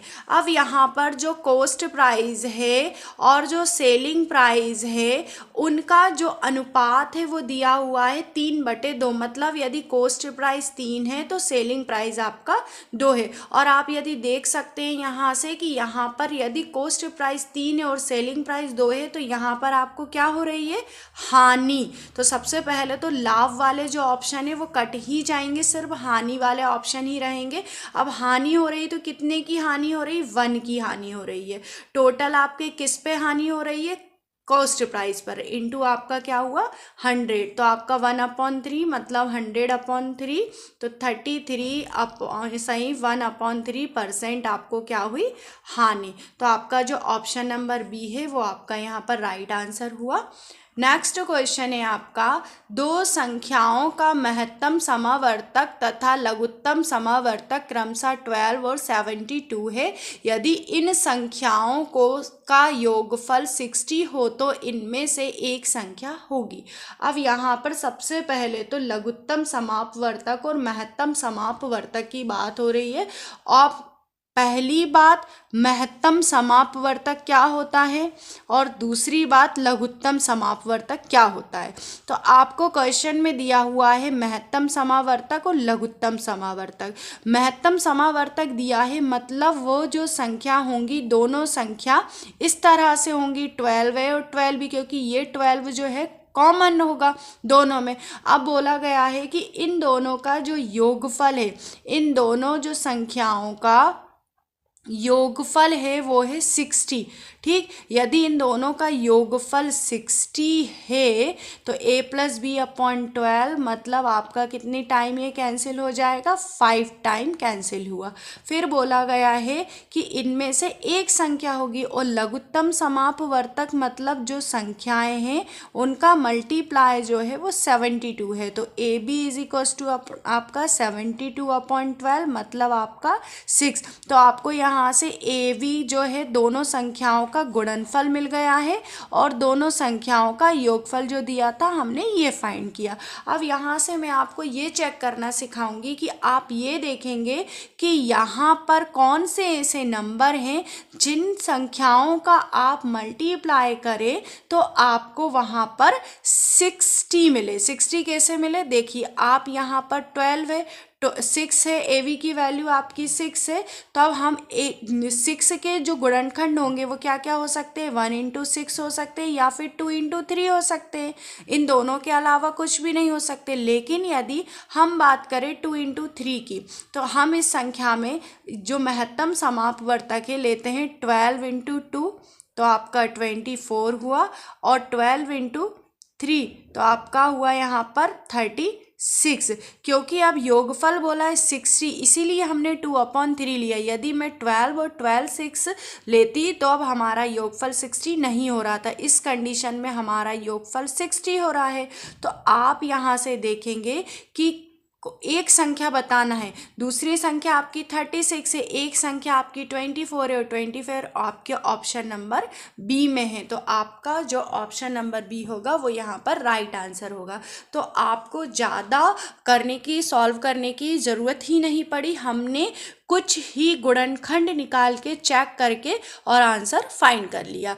नेक्स्ट क्वेश्चन देखते हैं। किसी कमरे की चारों दीवारों का कुल क्षेत्रफल 660 मीटर है, ठीक, तथा लंबाई उसकी चौड़ाई की दुगनी है। यदि कमरे की ऊंचाई 11 मीटर है तो उसकी छत का क्षेत्रफल है। यहाँ पर सबसे पहले तो कमरे की बात हो रही है, तो जो कमरा होगा वो कुछ इस तरह से होगा आपका, ठीक, कुछ इस तरह से ही होगा। कमरे की बात हो रही क्योंकि उसमें चौड़ाई भी है, लंबाई भी है और ऊंचाई भी है। और जो ऊंचाई दी हुई है आपको वो दी हुई है आपको 11 मीटर। अब इस हिसाब से देखा जाए कि कमरे की चारों दीवारों का कुल क्षेत्रफल दिया गया, मतलब चारों दीवार जो है इन चारों दीवारों का कमरे की जो कुल क्षेत्रफल दिया हुआ आपको 660। तो यदि हम टोटल की बात करें और इसकी ऊंचाई से हम इसमें भाग लगा देते हैं तब आपका यहाँ पर परिमाप मिल जाएगा। क्या मिलेगा आपको, परिमाप। तब हम देखिए यहाँ पर, तो यहाँ से यदि हम 660 में 11 से डिवाइड लगा देंगे तो आपको परिमाप मिल जाएगा 60 मीटर। फिर हम बात करते हैं यहाँ पर कि उसकी जो लंबाई है उसकी चौड़ाई की दुगनी है। तो जो कमरा होगा वो किस लंबाई और चौड़ाई में कुछ इस तरह से होगा। तो इसकी जो लंबाई है उसकी चौड़ाई की दुगनी, यदि चौड़ाई 1 है तो इसकी लंबाई 2 होगी। तो इस तरह से कमरे की हमने लंबाई और चौड़ाई निकाल ली। तो अब यहाँ पर जब हमने परिमाप निकाला है जो कि हमारा 60 मीटर है, यदि हम इसका परिमाप निकालते हैं कमरे का तो कमरे का जो है परिमाप हमारा 6 मीटर आ रहा है और जो कि हमारे ऊंचाई भी इंक्लूड करते हैं तो 60 मीटर के इक्वल है। तो एक जो होगा, एक 6 भाग जो है हमारा 6 भाग लेंगे हम, तो एक भाग जो होगा वो हमारे कितने के इक्वल होगा, 10 मीटर के। तो इसी तरह से जो आपकी लंबाई होगी वो आपकी 20 होगी और चौड़ाई जो होगी वो आपकी यहाँ से जो लंबाई होगी 20 और चौड़ाई जो होगी वो 10 होगी। और यदि हम कमरे का क्षेत्रफल निकालेंगे तो लंबाई इंटू चौड़ाई, और कमरे का क्षेत्रफल लंबाई इंटू चौड़ाई मतलब 20 इंटू 10 मतलब 200 मीटर स्क्वायर। तो इस तरह से देखेंगे कि हमने क्वेश्चन को किस तरह से शॉर्ट फॉर्म में करने की कोशिश की। तो आपका ऑप्शन नंबर ए जो होगा वो यहाँ पर राइट आंसर होगा। अब हम नेक्स्ट क्वेश्चन देखते हैं। सांख्यिकी में प्रसरण का विश्लेषण नामक विधि का मुख्य श्रेय था। तो आपका ये जो क्वेश्चन है आपको इसमें डायरेक्ट आंसर बताना है। तो प्रसरण जो विधि दी गई थी उसमें सबसे मेन जो आपको दिया गया था वो लाप्लास के द्वारा दिया हुआ था। तो आपका ये जो राइट आंसर होगा इसमें लाप्लास राइट आंसर होगा। नेक्स्ट क्वेश्चन है, किसी आयत चित्र में आयत की ऊंचाई दर्शाती है। अब कोई आपको यदि आयत चित्र दिया हुआ है कुछ इस तरह से, हम बारंबारता लेते हैं, ये आयत चित्र इस तरह से कोई दिए हुए हैं, कोई इस तरह से है, कोई और भी आगे। तो इस तरह से जो आयत चित्र होते हैं वो आपकी ऊंचाई जो होती है वो क्या दर्शाती है। तो सीधी सी बात है, चौड़ाई तो दर्शाती नहीं है, ऊपरी सीमा भी नहीं है, निचली सीमा भी नहीं है। तो उस वर्ग की वो बारंबारता को बताती है कि उसकी बारंबारता कितनी है, इसकी ऊंचाई यहाँ से कितनी है, यहाँ से कितनी है, मतलब ये उस वर्ग की बारंबारता को बताती है। नेक्स्ट क्वेश्चन है, किसी संख्या के 60% का 3/5 भाग 36 है तो वह संख्या है। सीधी सी बात यहाँ पर बोला गया है कि कोई संख्या है, उस संख्या का 60% का 3/5 मतलब आपका x ले लिया तो x का 60% का 3/5वां जो भाग है वो है आपका 36। तो आपको वह संख्या निकालनी है। तो आप संख्या कैसे निकालेंगे, तो x इंटू 60/100 हो गया, इंटू आपका यहाँ पर 3/5 और ये है आपका 36। आप चाहें तो इसे कैंसिल कर सकते हैं। तो 3 1 जा 3, 3 2 जा 6, 5 से यदि आप कैंसिल करें तो 5 1 जा और 12 टाइम, और 12 से आपका ये 12 कैंसिल, मतलब x का जो आंसर हुआ वो आपका हुआ 100। सिंपल कैलकुलेशन था इस क्वेश्चन में, तो आप यहाँ से राइट आंसर आपका 100 लगा सकते हैं। नेक्स्ट क्वेश्चन दिया है, एक शिक्षक ने ब्लैकबोर्ड पर लिखा 29 इंटू 4 ज्ञात करें। तो एक विद्यार्थी ने अपनी पुस्तिका पर लिखा 27 इंटू 4 उतारा तथा नीचे दर्शाए अनुसार हल किया। तब इस तरह से कुछ लिखा। तो आपको आपके व्यूज़ बताने इसमें क्या होने चाहिए। सबसे पहला बोला गया कि जो विद्यार्थी है, विद्यार्थी को अंक 0 देने चाहिए शिक्षक को। उस विद्यार्थी से कक्ष में सतर्क रहने को कहकर 0 अंक देने चाहिए। तो उस विद्यार्थी को 5 अंक में से 2 अंक देने चाहिए। यह कारण जानने का प्रयास करना चाहिए कि विद्यार्थी ने प्रश्न को गलत क्यों उतारा तथा उसे सही प्रक्रिया के लिए पूरे 5 अंक देने चाहिए। ठीक, तो ये जो क्वेश्चन है आपका, इस क्वेश्चन में आप सबसे पहले तो जो नेगेटिव आपके आंसर्स हैं उन आंसर्स को हटा दें। सबसे पहली बात, शिक्षक का जो मेन कर्तव्य होता है वो विद्यार्थी को सही दिशा, सही समस्या का हल देना होता है। तो इस कंडीशन में विद्यार्थी को डायरेक्ट 0 अंक नहीं देने हैं आपको, और ना ही ऐसा करना है कि 0 दे दिया और सतर्क रहने को कहें। तो मतलब सीधी सी बात कि आप सबसे पहले तो विद्यार्थी के कारण जानने का प्रयास करें कि उसने क्यों गलत किया, किस रीज़न से गलत हुआ, और सही प्रक्रिया करने के लिए उसे पूरे 5 अंक देने चाहिए। तो आपका जो ऑप्शन नंबर डी हुआ यहाँ पर, वो आपका यहाँ पर राइट आंसर होगा।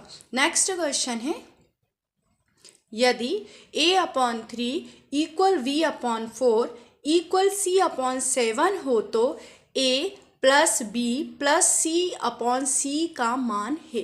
देखिए यहाँ पर इस क्वेश्चन में इस तरह से रेशो के फॉर्म में दिया हुआ है। अब जब भी आपको रेशो के फॉर्म में दिया रहता है तो हम इसके इक्वल एक कांस्टेंट टर्म ले लेते हैं, एक कांस्टेंट वैल्यू ले लेते हैं, जैसे कि मान लो के। अब यहाँ से आप a की वैल्यू 3 के, b की वैल्यू 4 के और c की वैल्यू 7 के ले लेंगे। और ये जो वैल्यूज़ हैं आपकी, आप इस इक्वेशन में रखेंगे तो 3k plus 4k plus 7k और अपॉन आपका 7k। ठीक, आप इसे ऐड करेंगे तो आपका कितना हो जाएगा 14k अपॉन 7k, और k से आपका k कैंसिल और 7 से 14 आपका 2 टाइम कैंसिल। तो आपका जो राइट आंसर होगा यहाँ पर 2 आपका राइट आंसर होगा। देखिए, आप क्वेश्चंस जितना ज़्यादा हो सके यदि कर लेंगे तो आपकी एग्ज़ाम की प्रिपरेशन अच्छे से हो जाएगी। और अभी अभी हमने यूपी टेट के सारे पेपर्स जो हैं कवर कर दिए हैं, तो आप चाहें तो सभी आप सीरीज़ देख लें इन पेपर्स की, जो कि आपके लिए बहुत ही हेल्पफुल रहेगी। नेक्स्ट क्वेश्चन है आपका, यदि संख्या 604 डैश 611 से विभाज्य हो तो रिक्त स्थान पर कौन सा पूर्णांक होगा। क्या बोला गया है यहाँ पर कि आपका रिक्त स्थान का पूर्णांक बताना है। ठीक, तो सबसे पहले तो 11 से विभाज्यता का नियम क्या होता है। 11 से विभाज्यता का नियम होता है सम स्थान के अंकों का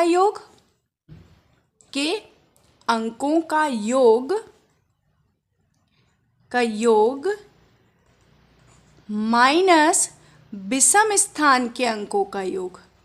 विषम स्थान के अंकों का योग। अब हम सबसे पहले तो इसके अनुसार सम स्थान के अंकों को लेंगे और विषम स्थान के अंकों को लेंगे और उन्हें माइनस करेंगे। तो यदि मैं सम स्थान पे बात करूं तो देखिए, आपका 604-6 आपका ये नंबर है, और इसमें आपके स्थान 1 2 3 4 5। तो सम स्थान पर कौन कौन से अंक हैं आपके, 6 है प्लस 4 है आपका 6 4 और ये 6 है। ठीक, और यदि विषम स्थान के अंकों की बात करें तो 0 0 है, और इस स्थान को मैंने x ले लिया है। तो 6 और 6 आपका हुआ यहाँ पर 12 और 4 आपका हुआ 16 माइनस x। अब यहाँ पर आपको 11 से ये नंबर विभाज्य हो, इसके लिए ऑप्शन से चेक करना होगा। तो 16 में से क्या मैं 1 माइनस करूँगी तो 11 से डिवाइड होगा? नहीं। 16 में से 3 करने पर भी नहीं, 7 पर भी नहीं। लेकिन यदि मैं 16 में से 5 माइनस करती हूँ तो आपका जो नंबर होगा 11 हो जाएगा, जो कि आपका डिवाइड हो जाएगा। तो यहाँ पर जो ऑप्शन नंबर डी है वो आपका राइट आंसर होगा। तो इस तरह से विभाज्यता के नियम का हम उपयोग करके हल कर सकते हैं। नेक्स्ट क्वेश्चन है आपका, 20वीं सदी के स्वशिक्षित भारतीय गणितीय प्रतिभावान व्यक्ति कौन थे। ठीक, यहाँ क्वेश्चन बोला गया है कि जो 20वीं सदी के स्वशिक्षित, खुद से ही शिक्षित हुए भारतीय गणितीय प्रतिभावान व्यक्ति थे। तो इसमें जो आपका राइट आंसर होगा, देखिए, श्रीनिवास रामानुजन। श्रीनिवास रामानुजन जो थे वो 20वीं सदी के स्वशिक्षित भारतीय गणितीय प्रतिभावान व्यक्ति में से थे। नेक्स्ट क्वेश्चन है, एक खंबे का 4/7 भाग कीचड़ में धंसा है। जब धंसे हुए का 1/3 भाग बाहर खींचा जाता है तो पाया गया कि 8 मीटर का खंबा अभी भी कीचड़ में है। खंबे की पूरी लंबाई क्या है। सबसे पहले तो एक कोई खंबा है जिसका 7 भाग में से 4 भाग कीचड़ में है। हमने यहाँ पर एक खंबा लिया जिसके 7 भाग हैं। ठीक, 1 2 3 4 5 6 और 7, ये पूरा जो है हमारा 7 भागों में है, जिसमें से इसके जो 4 भाग हैं, इसके जो 4 भाग हैं ये कीचड़ में है, ये 4 भाग कीचड़ में हैं। अब आगे बोल रहे हैं, जब धंसे हुए का 1/3 भाग बाहर खींचा गया। 4 में से जो 1/3 भाग था बाहर खींचा, तो आप यदि 1/3 भाग बाहर खींच लेंगे तो अंदर आपका कितना बचेगा, 3 में से आपके 1 गए तो 2/3। तो 2/3 भाग जो था वो आपका अंदर रह गया। अब जो भाग अंदर रह गया है वो आपको यहाँ बोला गया है कि 8 मीटर का खंभा अभी भी कीचड़ में है, मतलब 4 भाग का 2/3 भाग किसके बराबर है, आपके 8 मीटर के बराबर है। तो 4 दूनी आपका कितना हो गया 8। तो जो एक भाग है वो कितने के बराबर है, 3 मीटर के। यदि एक भाग 3 मीटर के बराबर है तो 7 भाग कितने के बराबर होगा, आपका 21 मीटर के। तो आपका जो खंभा है उसकी लंबाई कितनी हुई यहाँ पर, 21 मीटर। नेक्स्ट क्वेश्चन है आपका, त्रिभुज ए बी सी की भुजाओं के मध्य बिंदु क्रमशः डी ई और एफ हैं। त्रिभुज ए बी सी की भुजाओं के मध्य बिंदु डी ई एफ हैं, तो इनमें से कौन सा कथन सत्य है। सबसे पहले तो यहाँ ये पूछा गया है कि इनमें से कौन सा जो कथन है इस कंडीशन को हल करेगा।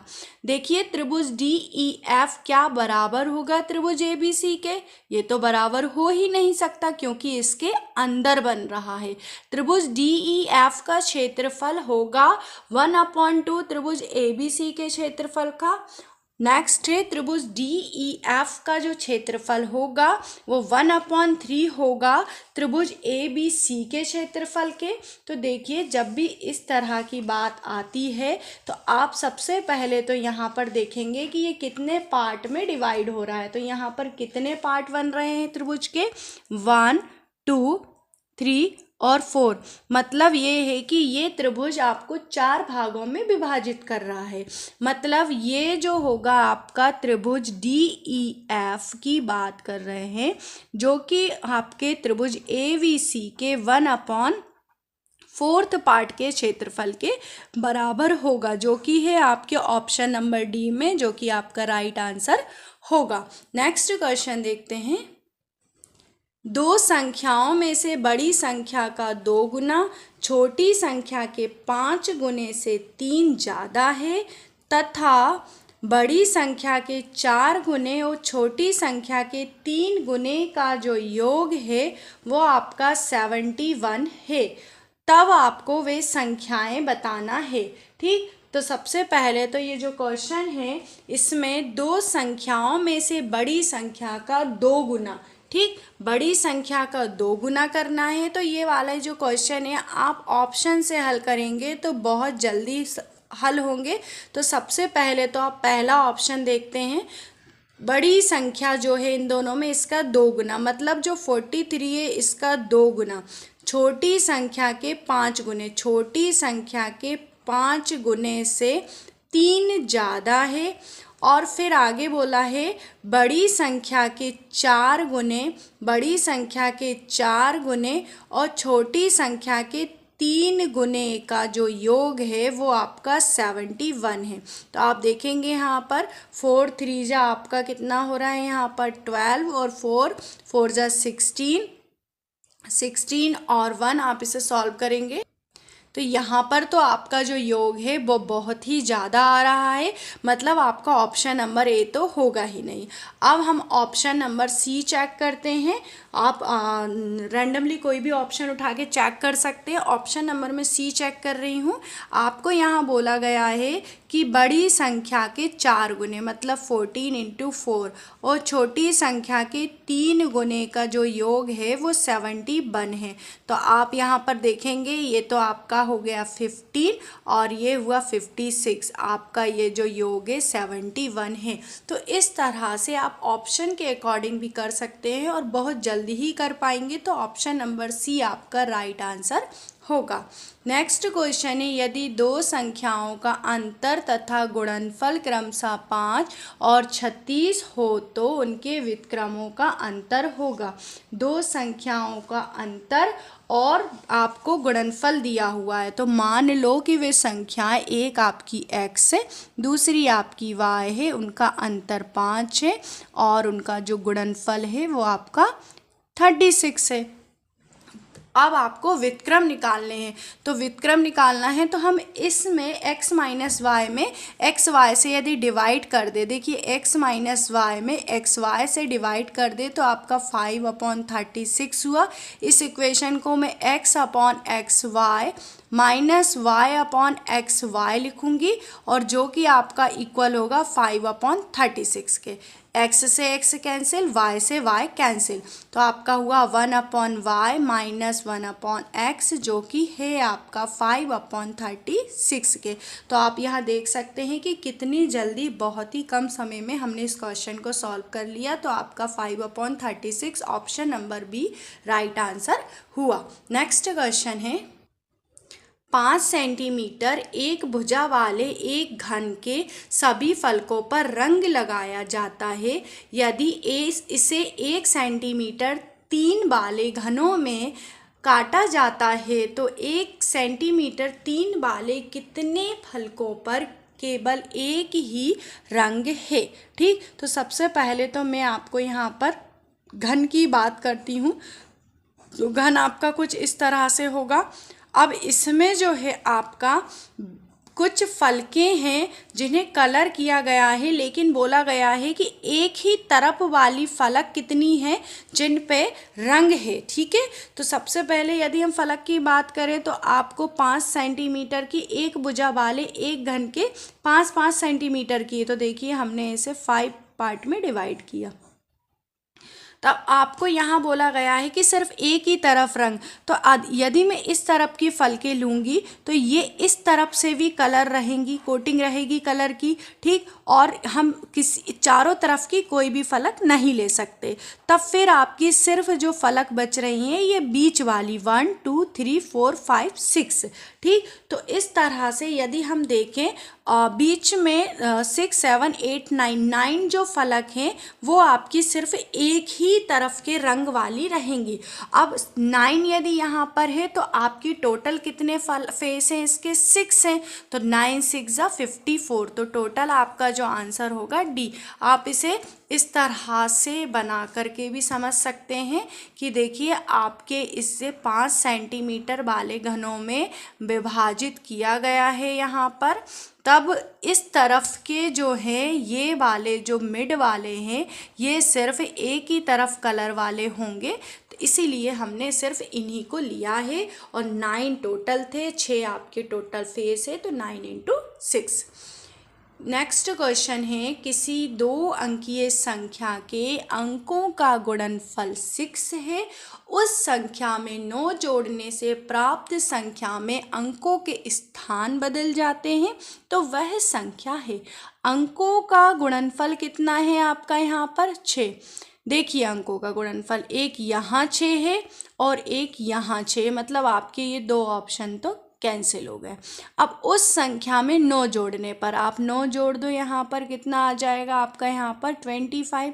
ये तो ऑप्शन कट गया, लेकिन आप यदि 9 यहाँ जोड़ेंगे तो आपको मिल रहा है 32। तो आपको ये राइट आंसर मिल गया 23। देखिए इस तरह से ऑप्शन की हेल्प से हमने इस क्वेश्चन को बहुत ही कम समय में सॉल्व कर लिया। नेक्स्ट क्वेश्चन देखते हैं।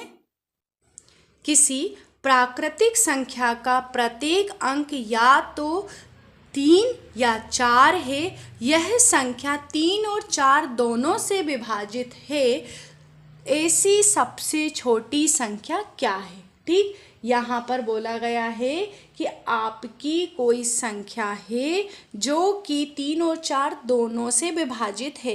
तो आप यहाँ इन संख्याओं में से सबसे पहले तो आपको छोटी संख्या की बात हो रही है, तो सबसे छोटी संख्या चेक करें। क्या ये 3 और 4 दोनों से डिवाइड है, तो 3 से डिवाइड की कंडीशन क्या होती है, इनका जो सम है वो 3 से डिवाइड होना चाहिए। तो ये तो नहीं है आपकी 3 से डिवाइड, लेकिन 4 से है, तो आपका ये ऑप्शन तो कट गया।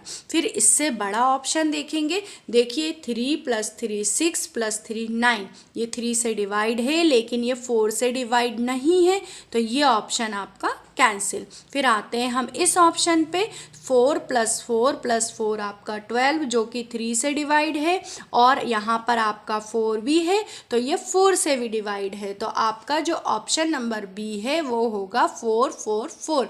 देखिए जो एग्ज़ाम में पेपर होते हैं वो आप वर्बली सॉल्व करने की कोशिश कर सकते हैं, क्योंकि वो बहुत जल्दी हो भी जाते हैं। पेपर इस तरह से ही सेट किया जाता है कि आपका टाइम ज़्यादा स्पेंड ना हो। बस आप क्वेश्चन को अच्छी तरह से यदि समझेंगे तो आपको बहुत जल्दी इसका सॉल्यूशन फाइंड हो जाएगा। नेक्स्ट क्वेश्चन है आपका, पंचभुज के सभी अंतः कोणों का योग निकालना है। अब बात आती है पंचभुज की। तो पंचभुज होता क्या है? जिसकी 5 भुजाएं हो। पंचभुज मतलब आपकी 5 भुजाएं। तो इस तरह से मैंने ये पंचभुज बना दिया। अब अंतः कोणों का योग, तो पंचभुज के अंतः कोणों का योग का फॉर्मूला n-2। ठीक, किसी भी बहुभुज के लिए आपका ये फॉर्मूला होता है। अंतः कोणों के लिए आपका यहाँ n = 5 है, तो 180 5 - 2, तो 180 इंटू आपका कितना हुआ 3, मतलब 540, जो कि आपका ऑप्शन नंबर डी है, 540 डिग्री होगा। नेक्स्ट क्वेश्चन देखते हैं।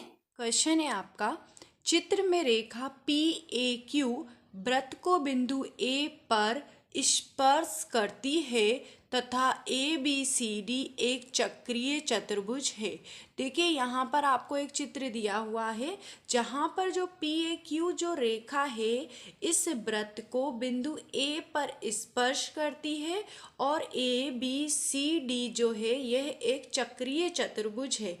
अच्छा, सबसे पहली बात तो इस क्वेश्चन में हम ये देखेंगे कि चक्रीय चतुर्भुज क्या होता है।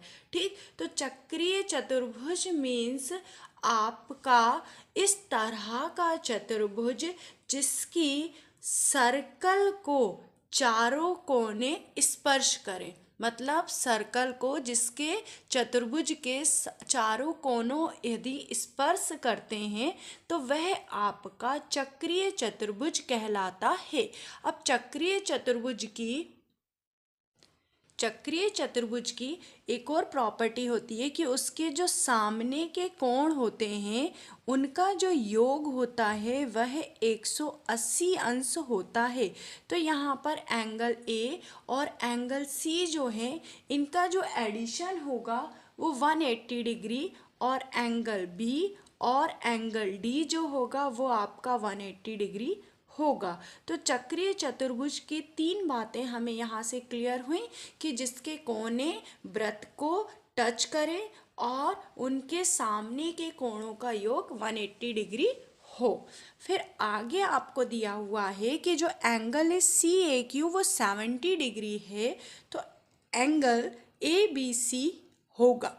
अब CAQ, तो आपको यहाँ पर इस एंगल की वैल्यू दी हुई है 70 डिग्री।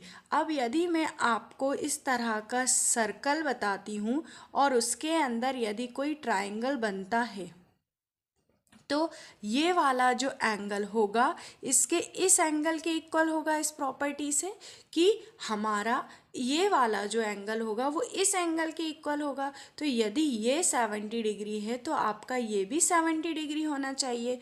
इट मीन्स दैट यदि आपका एंगल A 70 डिग्री है तो आपका एंगल D कितना होगा 70 डिग्री।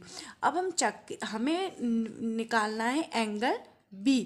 तो चक्रीय चतुर्भुज की जो प्रॉपर्टी है हम इस प्रॉपर्टी का यूज़ करेंगे कि angle B plus angle D जो होगा वो आपका 180 डिग्री का होगा, और एंगल D जो है आपको यहाँ 70 डिग्री आप निकाल लिए हैं, तो आपका जो एंगल V होगा वो 180 - 70 डिग्री मतलब 110।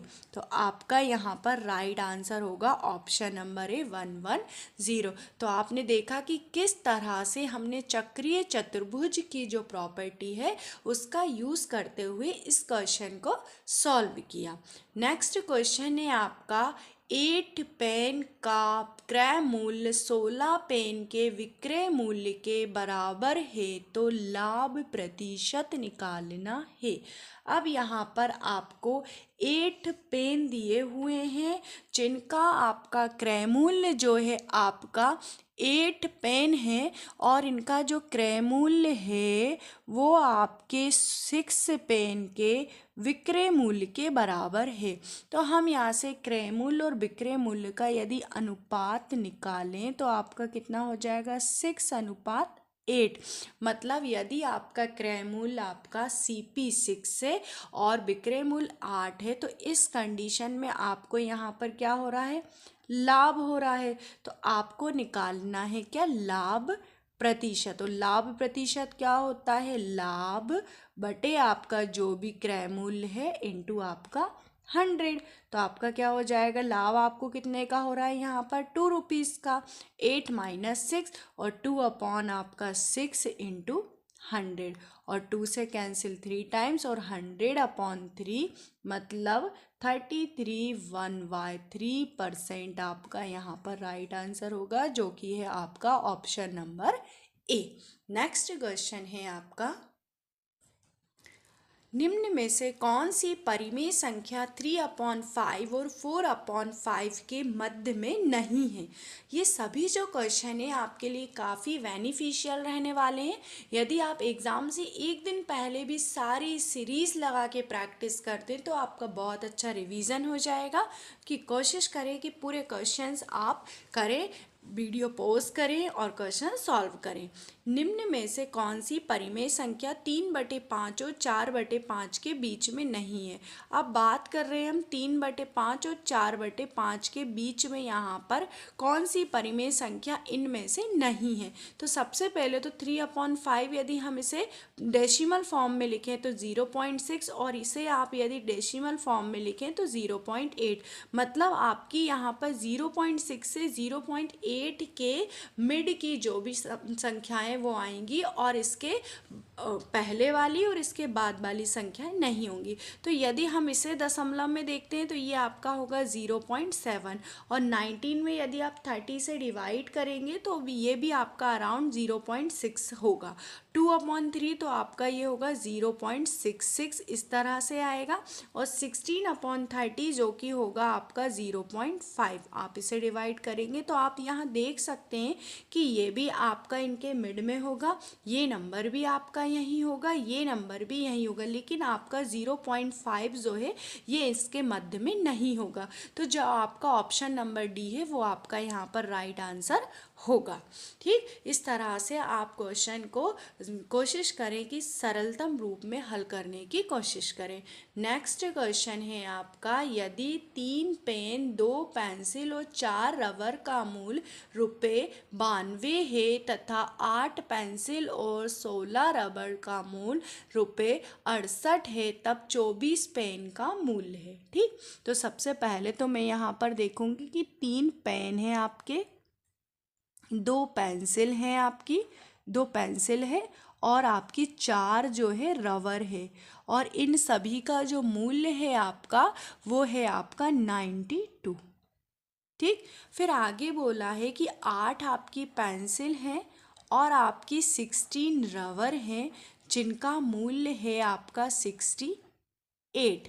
तब आपको 24 जो है पेन जो है इनका मूल्य निकालना है। ठीक, तो हम यदि बात करें यहाँ पर आपको पेंसिल कितनी है 2 है और 4 रबर है। यदि मैं इस इक्वेशन में 4 से मल्टीप्लाई करूँ तो ये 8 पेंसिल हो जाएंगी और 16 रबर हो जाएंगी। तो मैं इस वाली इक्वेशन में 4 से मल्टीप्लाई करके इसे लिखती हूँ। तो ये हो गए आपके 12 पेन हो जाएंगे और ये आपकी 8 पेंसिल हो जाएंगी और ये आपकी 16 रबर और ये आपके 4 2 ज़ा 8 4 9 ज़ा 36। तब हम 8 जो पेंसिल हैं और 16 जो रबर हैं इसे हम इसमें से माइनस करते हैं। ठीक, आप इसे माइनस करेंगे तो आपका ये कैंसिल हो जाएगा। यहाँ पर आपको जो मिल रहा है वो है आपके 12 पेन जो कि कितने के इक्वल है 300 के इक्वल है।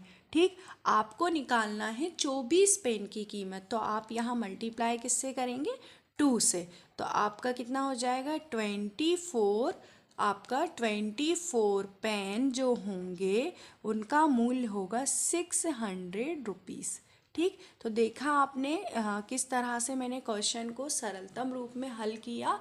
और आप कोशिश करें कि इस तरह से आप हल करने की कोशिश करेंगे तो आप भी अच्छे से कर पाएंगे।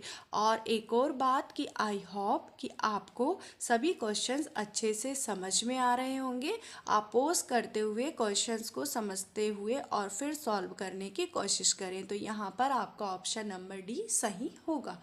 नेक्स्ट क्वेश्चन देखते हैं। हम एक त्रिभुज की रचना नहीं कर सकते यदि हमें दिए गए हैं। यहाँ बोला गया है कि हम किस कंडीशन में त्रिभुज की रचना नहीं कर सकते यदि इनमें से हमें क्या चीज़ें दी हुई हैं। तो अब बात कर रहे हैं यहाँ पर पहले ऑप्शन की। पहला ऑप्शन है केवल 3 कोण।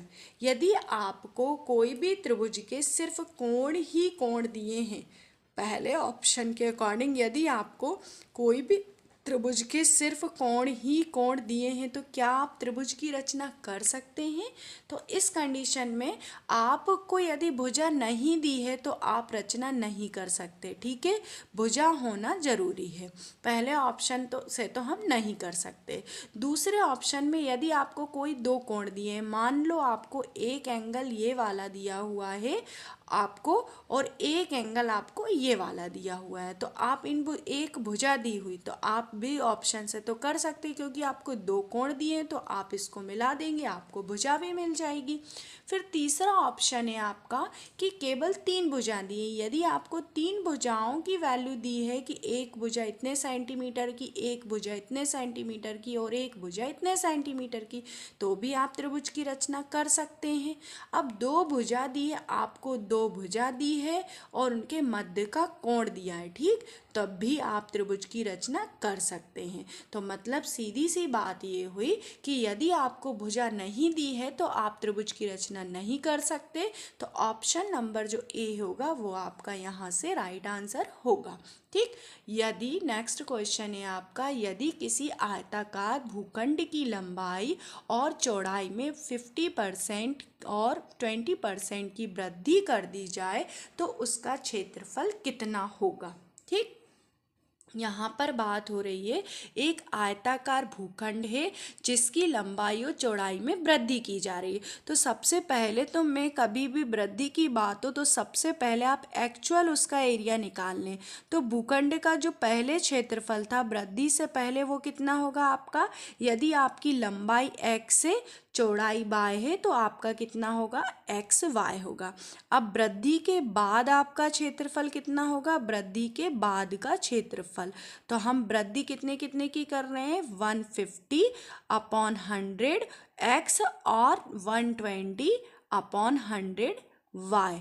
तो आप इसे कैंसिल कर सकते हैं। यदि कैंसिल हो रहा है तो ये 3 टाइम हो गया आपका, ये 2 टाइम और ये आपका 2 से 6 टाइम 5 टाइम।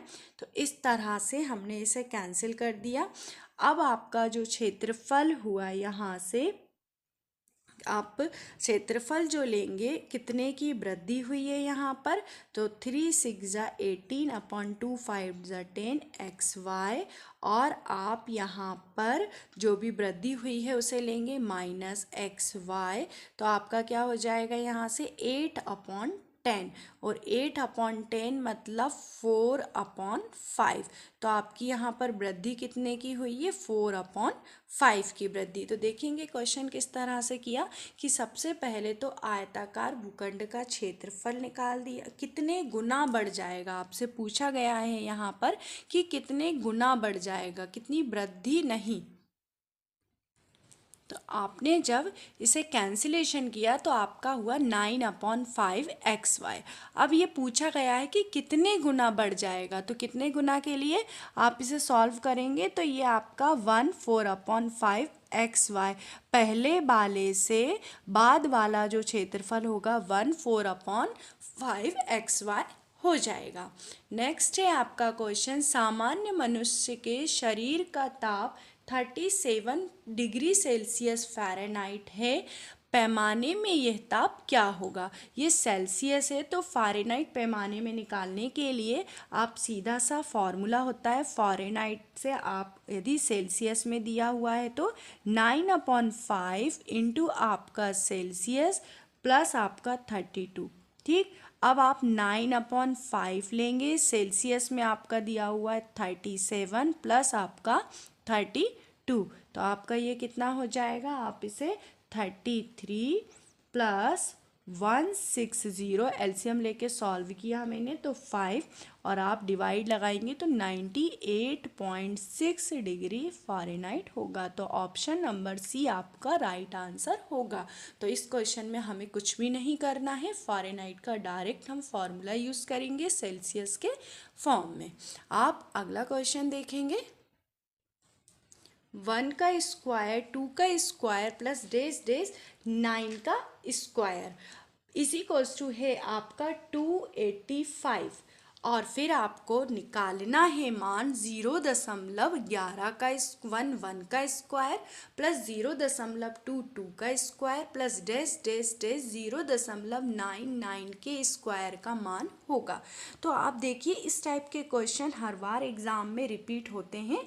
तो हम इस क्वेश्चन को किस तरह से सॉल्व करने वाले हैं, सबसे पहले तो हम यहाँ से इस क्वेश्चन को शुरू करेंगे। आप देख सकते हैं कि पॉइंट के बाद हर एक नंबर में 2 डिजिट है, मतलब मैं इसे 11/100 लिख सकती हूँ, और इसे भी हम 22/100 का स्क्वायर लिख सकते हैं।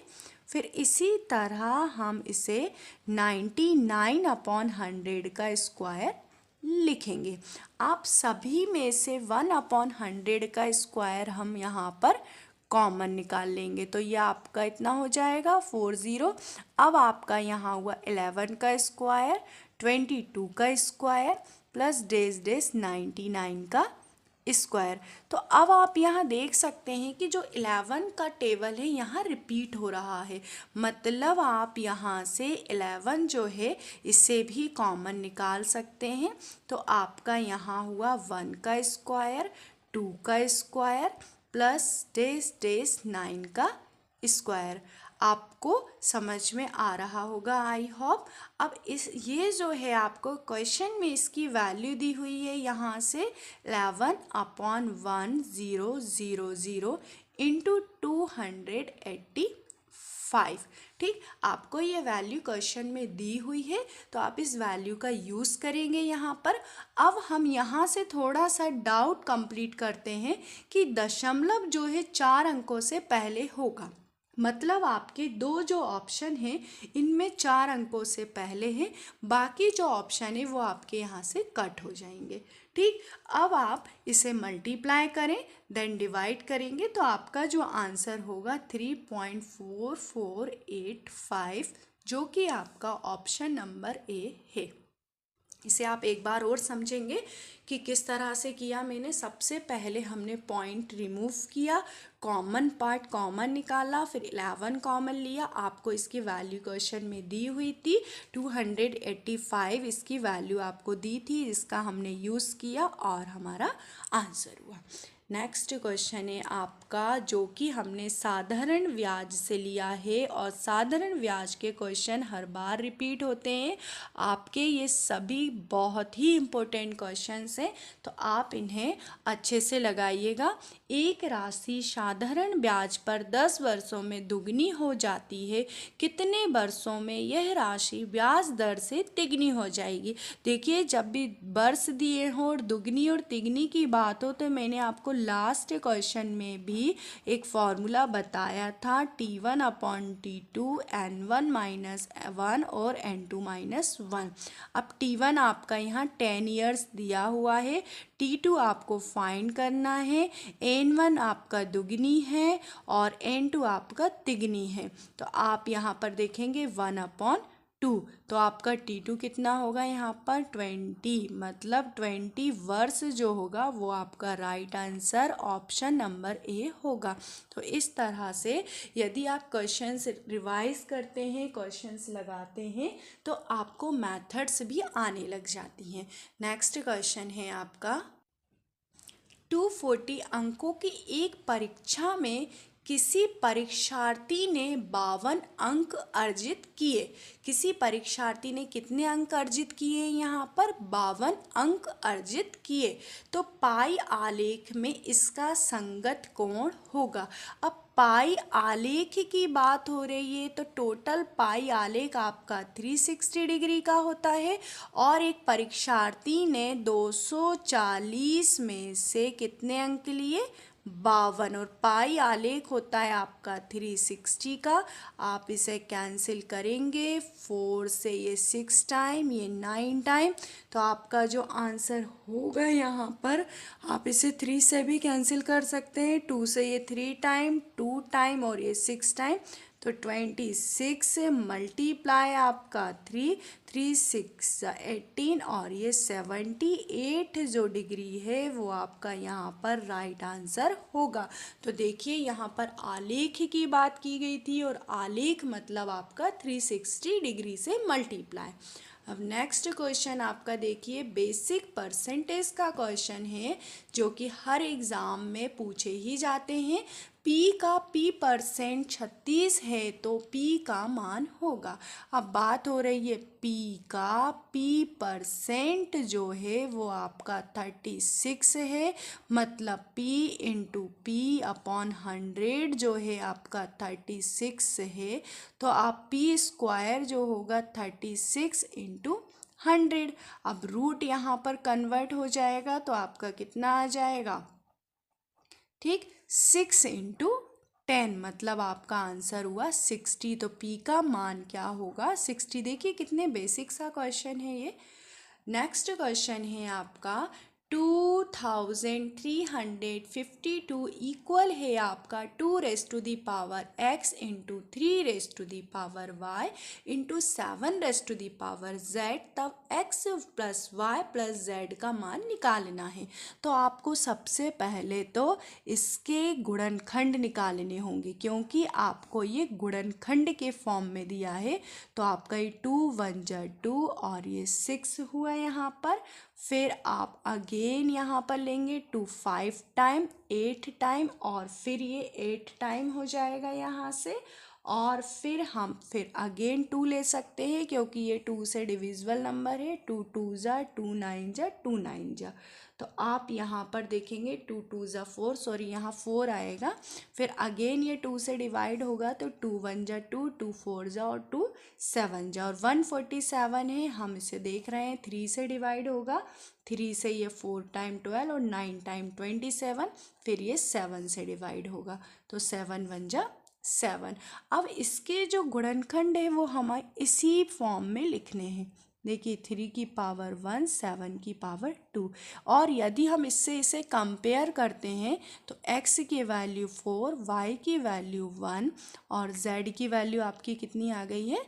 2। तो देखिए क्वेश्चन आप समझेंगे और फिर करेंगे तो और अच्छे से होगा। मैंने यहाँ देखा कि ये गुणनखंड के फॉर्म में था तो मैंने इसके गुणनखंड निकाल लिए। अब इन सभी का योग करना है, जोड़ना है। तो 4 + 1 + 2 आपका कितना होगा? 7। तो ऑप्शन नंबर सी जो है वो आपका यहाँ पर राइट आंसर हुआ। अब हम नेक्स्ट क्वेश्चन देखेंगे। 100 के समभाजकों की संख्या है। अब बात आती है ये भाजकों की संख्या क्या होती है। ठीक, तो सबसे पहले मैं आपको इसमें जो समझाना चाहती हूँ, समभाजक और विषमभाजक मैं आपको वह बताने वाली हूँ और भाजक भी। तो इससे आप सबसे पहले तो एलसीएम ले लें आप 25 और 5 1 जा 25 और ये 1। तो आपके जो गुणनखंड हुए यहाँ पर 2 की पावर 2 और 5 की पावर 2। तो मैं आपको यहाँ 3 चीज़ें बताने वाली हूँ। सबसे पहले तो भाजक क्या है, फिर आपके समभाजक क्या होते हैं और आपके विषमभाजक क्या है। तो एक ही क्वेश्चन में आपकी 3 चीज़ें कवर होंगी। ठीक, तो भाजक जो भी आपकी घातें आती हैं ठीक है, जो भी आपकी घात होगी उसमें आप एक जोड़ दें, और जो जितने भी गुणनखंड होंगे आपके अलग अलग उसमें आप एक जोड़ दें तो आपको भाजक मिलेंगे। जैसे आपका यहाँ 2 की पावर 2 है, 2 + 1 और 2 + 1 मतलब आपका 3 × 3 मतलब 9 आपका भाजक हुआ। अब समभाजक मतलब क्या होता है? समभाजक मतलब जो सम पावर वाला है उसमें आपको एक नहीं जोड़ना है, तो आपकी जो सम पावर है इसमें एक नहीं जुड़ेगा, बाकी आपके विषम में जुड़ जाएगा। तो आपका यहाँ समभाजक कितना होगा? 6। और विषम भाजक मतलब सम पावर वाले को यहाँ लेना ही नहीं है, तो आपका जो विषम भाजक कितना हो जाएगा? 2 + 1 मतलब 3। तो इस तरह से देखें भाजक क्या होते हैं और किस तरह से निकाले जाते हैं। तो यहाँ समभाजकों की संख्या आपकी ऑप्शन नंबर बी हुआ। नेक्स्ट क्वेश्चन है कि 15 सेंटीमीटर भुजा वाले किसी घन में से 3 सेंटीमीटर भुजा वाले कुल कितने घन काटे जा सकते हैं? सबसे पहले तो हमें जब भी ऐसा क्वेश्चन आता है तो 2 टाइप के घन हैं यहाँ, एक 15 सेंटीमीटर वाला घन है और एक है आपके 3 सेंटीमीटर वाले घन। अब 15 सेंटीमीटर वाले घन में से 3 सेंटीमीटर वाले घन को काटना है। ठीक, तो आप यहाँ पर किस तरह से करेंगे कि जो बड़े वाले घन का वॉल्यूम है उसमें आप छोटे वाले घन के वॉल्यूम से डिवाइड लगाएंगे। छोटे घन का वॉल्यूम जो भी होगा हम उससे डिवाइड लगाएंगे, तो आपका बड़े घन का वॉल्यूम क्या होगा? 15 × 15 × 15 और आपका छोटे घन का 3 × 3 जो कि आपका 5 × 5 × 5 होगा और आंसर होगा आपका 125। तो देखिए कितना इजी क्वेश्चन है, आप इस तरह से कर सकते हैं इसे। नेक्स्ट क्वेश्चन है आपका, एक बहुभुज के अंतः कोणों का जो योग है आपको 2160 है, तो बहुभुज की भुजाओं की संख्या है। ठीक, तो सबसे पहले तो बहुभुज के अंतः कोणों के लिए हमारा फॉर्मूला 180 × n-2। तो इसका जो योग है आपको 2160 दिया हुआ है, आप इसे कैंसिल करेंगे 2160 / 180, तो आपका कितने टाइम कैंसिल होगा? ये 12 टाइम कैंसिल होगा। तो n-2 = यदि 12 है तो n = आपका आंसर होगा 14, जो कि है आपका ऑप्शन नंबर ए। तो देखिए बहुभुज का जो क्वेश्चन है हमने और भी पेपर्स में देखा है, तो बहुभुज के आप क्वेश्चंस अच्छे से कर लें और इस फॉर्मूले को याद रखें। सबसे छोटा ऋणोत्तर अभाज्य पूर्णांक, अब बात यहाँ है अभाज्य पूर्णांक की। इस वर्ड को इग्नोर करते हुए यदि आप अभाज्य पूर्णांक लेते हैं तो 2, 3, 5 इस टाइप से होते हैं और सबसे छोटा जो अभाज्य पूर्णांक है वो है आपका 2। और अभाज्य मतलब क्या होता है? जिनका जो या तो खुद से ही भाग जाए या फिर 1 से। ठीक, अगला क्वेश्चन है आपका कुछ भिन्नों के फॉर्म में इस तरह से दिया हुआ है और आपको जोड़ना है। तब हम जब भी ऐसे भिन्न आते हैं तब आप जो मिश्रित भिन्न वाले जो नंबर हैं उनके पूर्णांकों को अलग लिख लें और उनके फ्रैक्शन को अलग लिख लें। ठीक, हमने फ्रैक्शन को अलग लिख लिया है, पूर्णांक को अलग लिख लिया है। ठीक, तो इनका हम अलग अलग जोड़ कर देंगे। आप इसे जोड़ेंगे तब आपका जो एडिशन है 1, 2, 3, 4 प्लस आप इन्हें जोड़ेंगे 1/2, ये आपका 1 हुआ, ये भी आपका 1 मतलब 2। तो आपका जो आंसर हुआ 1, 2, 3, 6 हुआ, जो कि है आपका ऑप्शन नंबर बी। तो इस तरह से आप एडिशन भी सीख सकते हैं। यदि किसी कस्बे की जनसंख्या 60,000 से बढ़कर 65,000 हो जाती है तो जनसंख्या में वृद्धि है। यदि किसी कस्बे की जनसंख्या 60,000 से बढ़कर 65,000 हो जाती है तो जनसंख्या में वृद्धि है। सबसे पहले तो वृद्धि कितने की हुई? 65,000 और 60,000 माइनस करेंगे और आपकी जनसंख्या कितनी थी 60,000। आप 100 का गुणा करेंगे, यहाँ पर 2 ज़ीरो से 2 ज़ीरो कैंसिल, यहाँ आपका 5,000 हो गया और आपका यहाँ 600 है जो कि आपका कैंसिल हुआ और आपका हुआ 50/6 और 50/6 मतलब आपका 8 सही 1/3% जो कि है आपका ऑप्शन नंबर सी। तो आई होप कि सभी क्वेश्चंस आपको अच्छे से समझ में आ गए होंगे।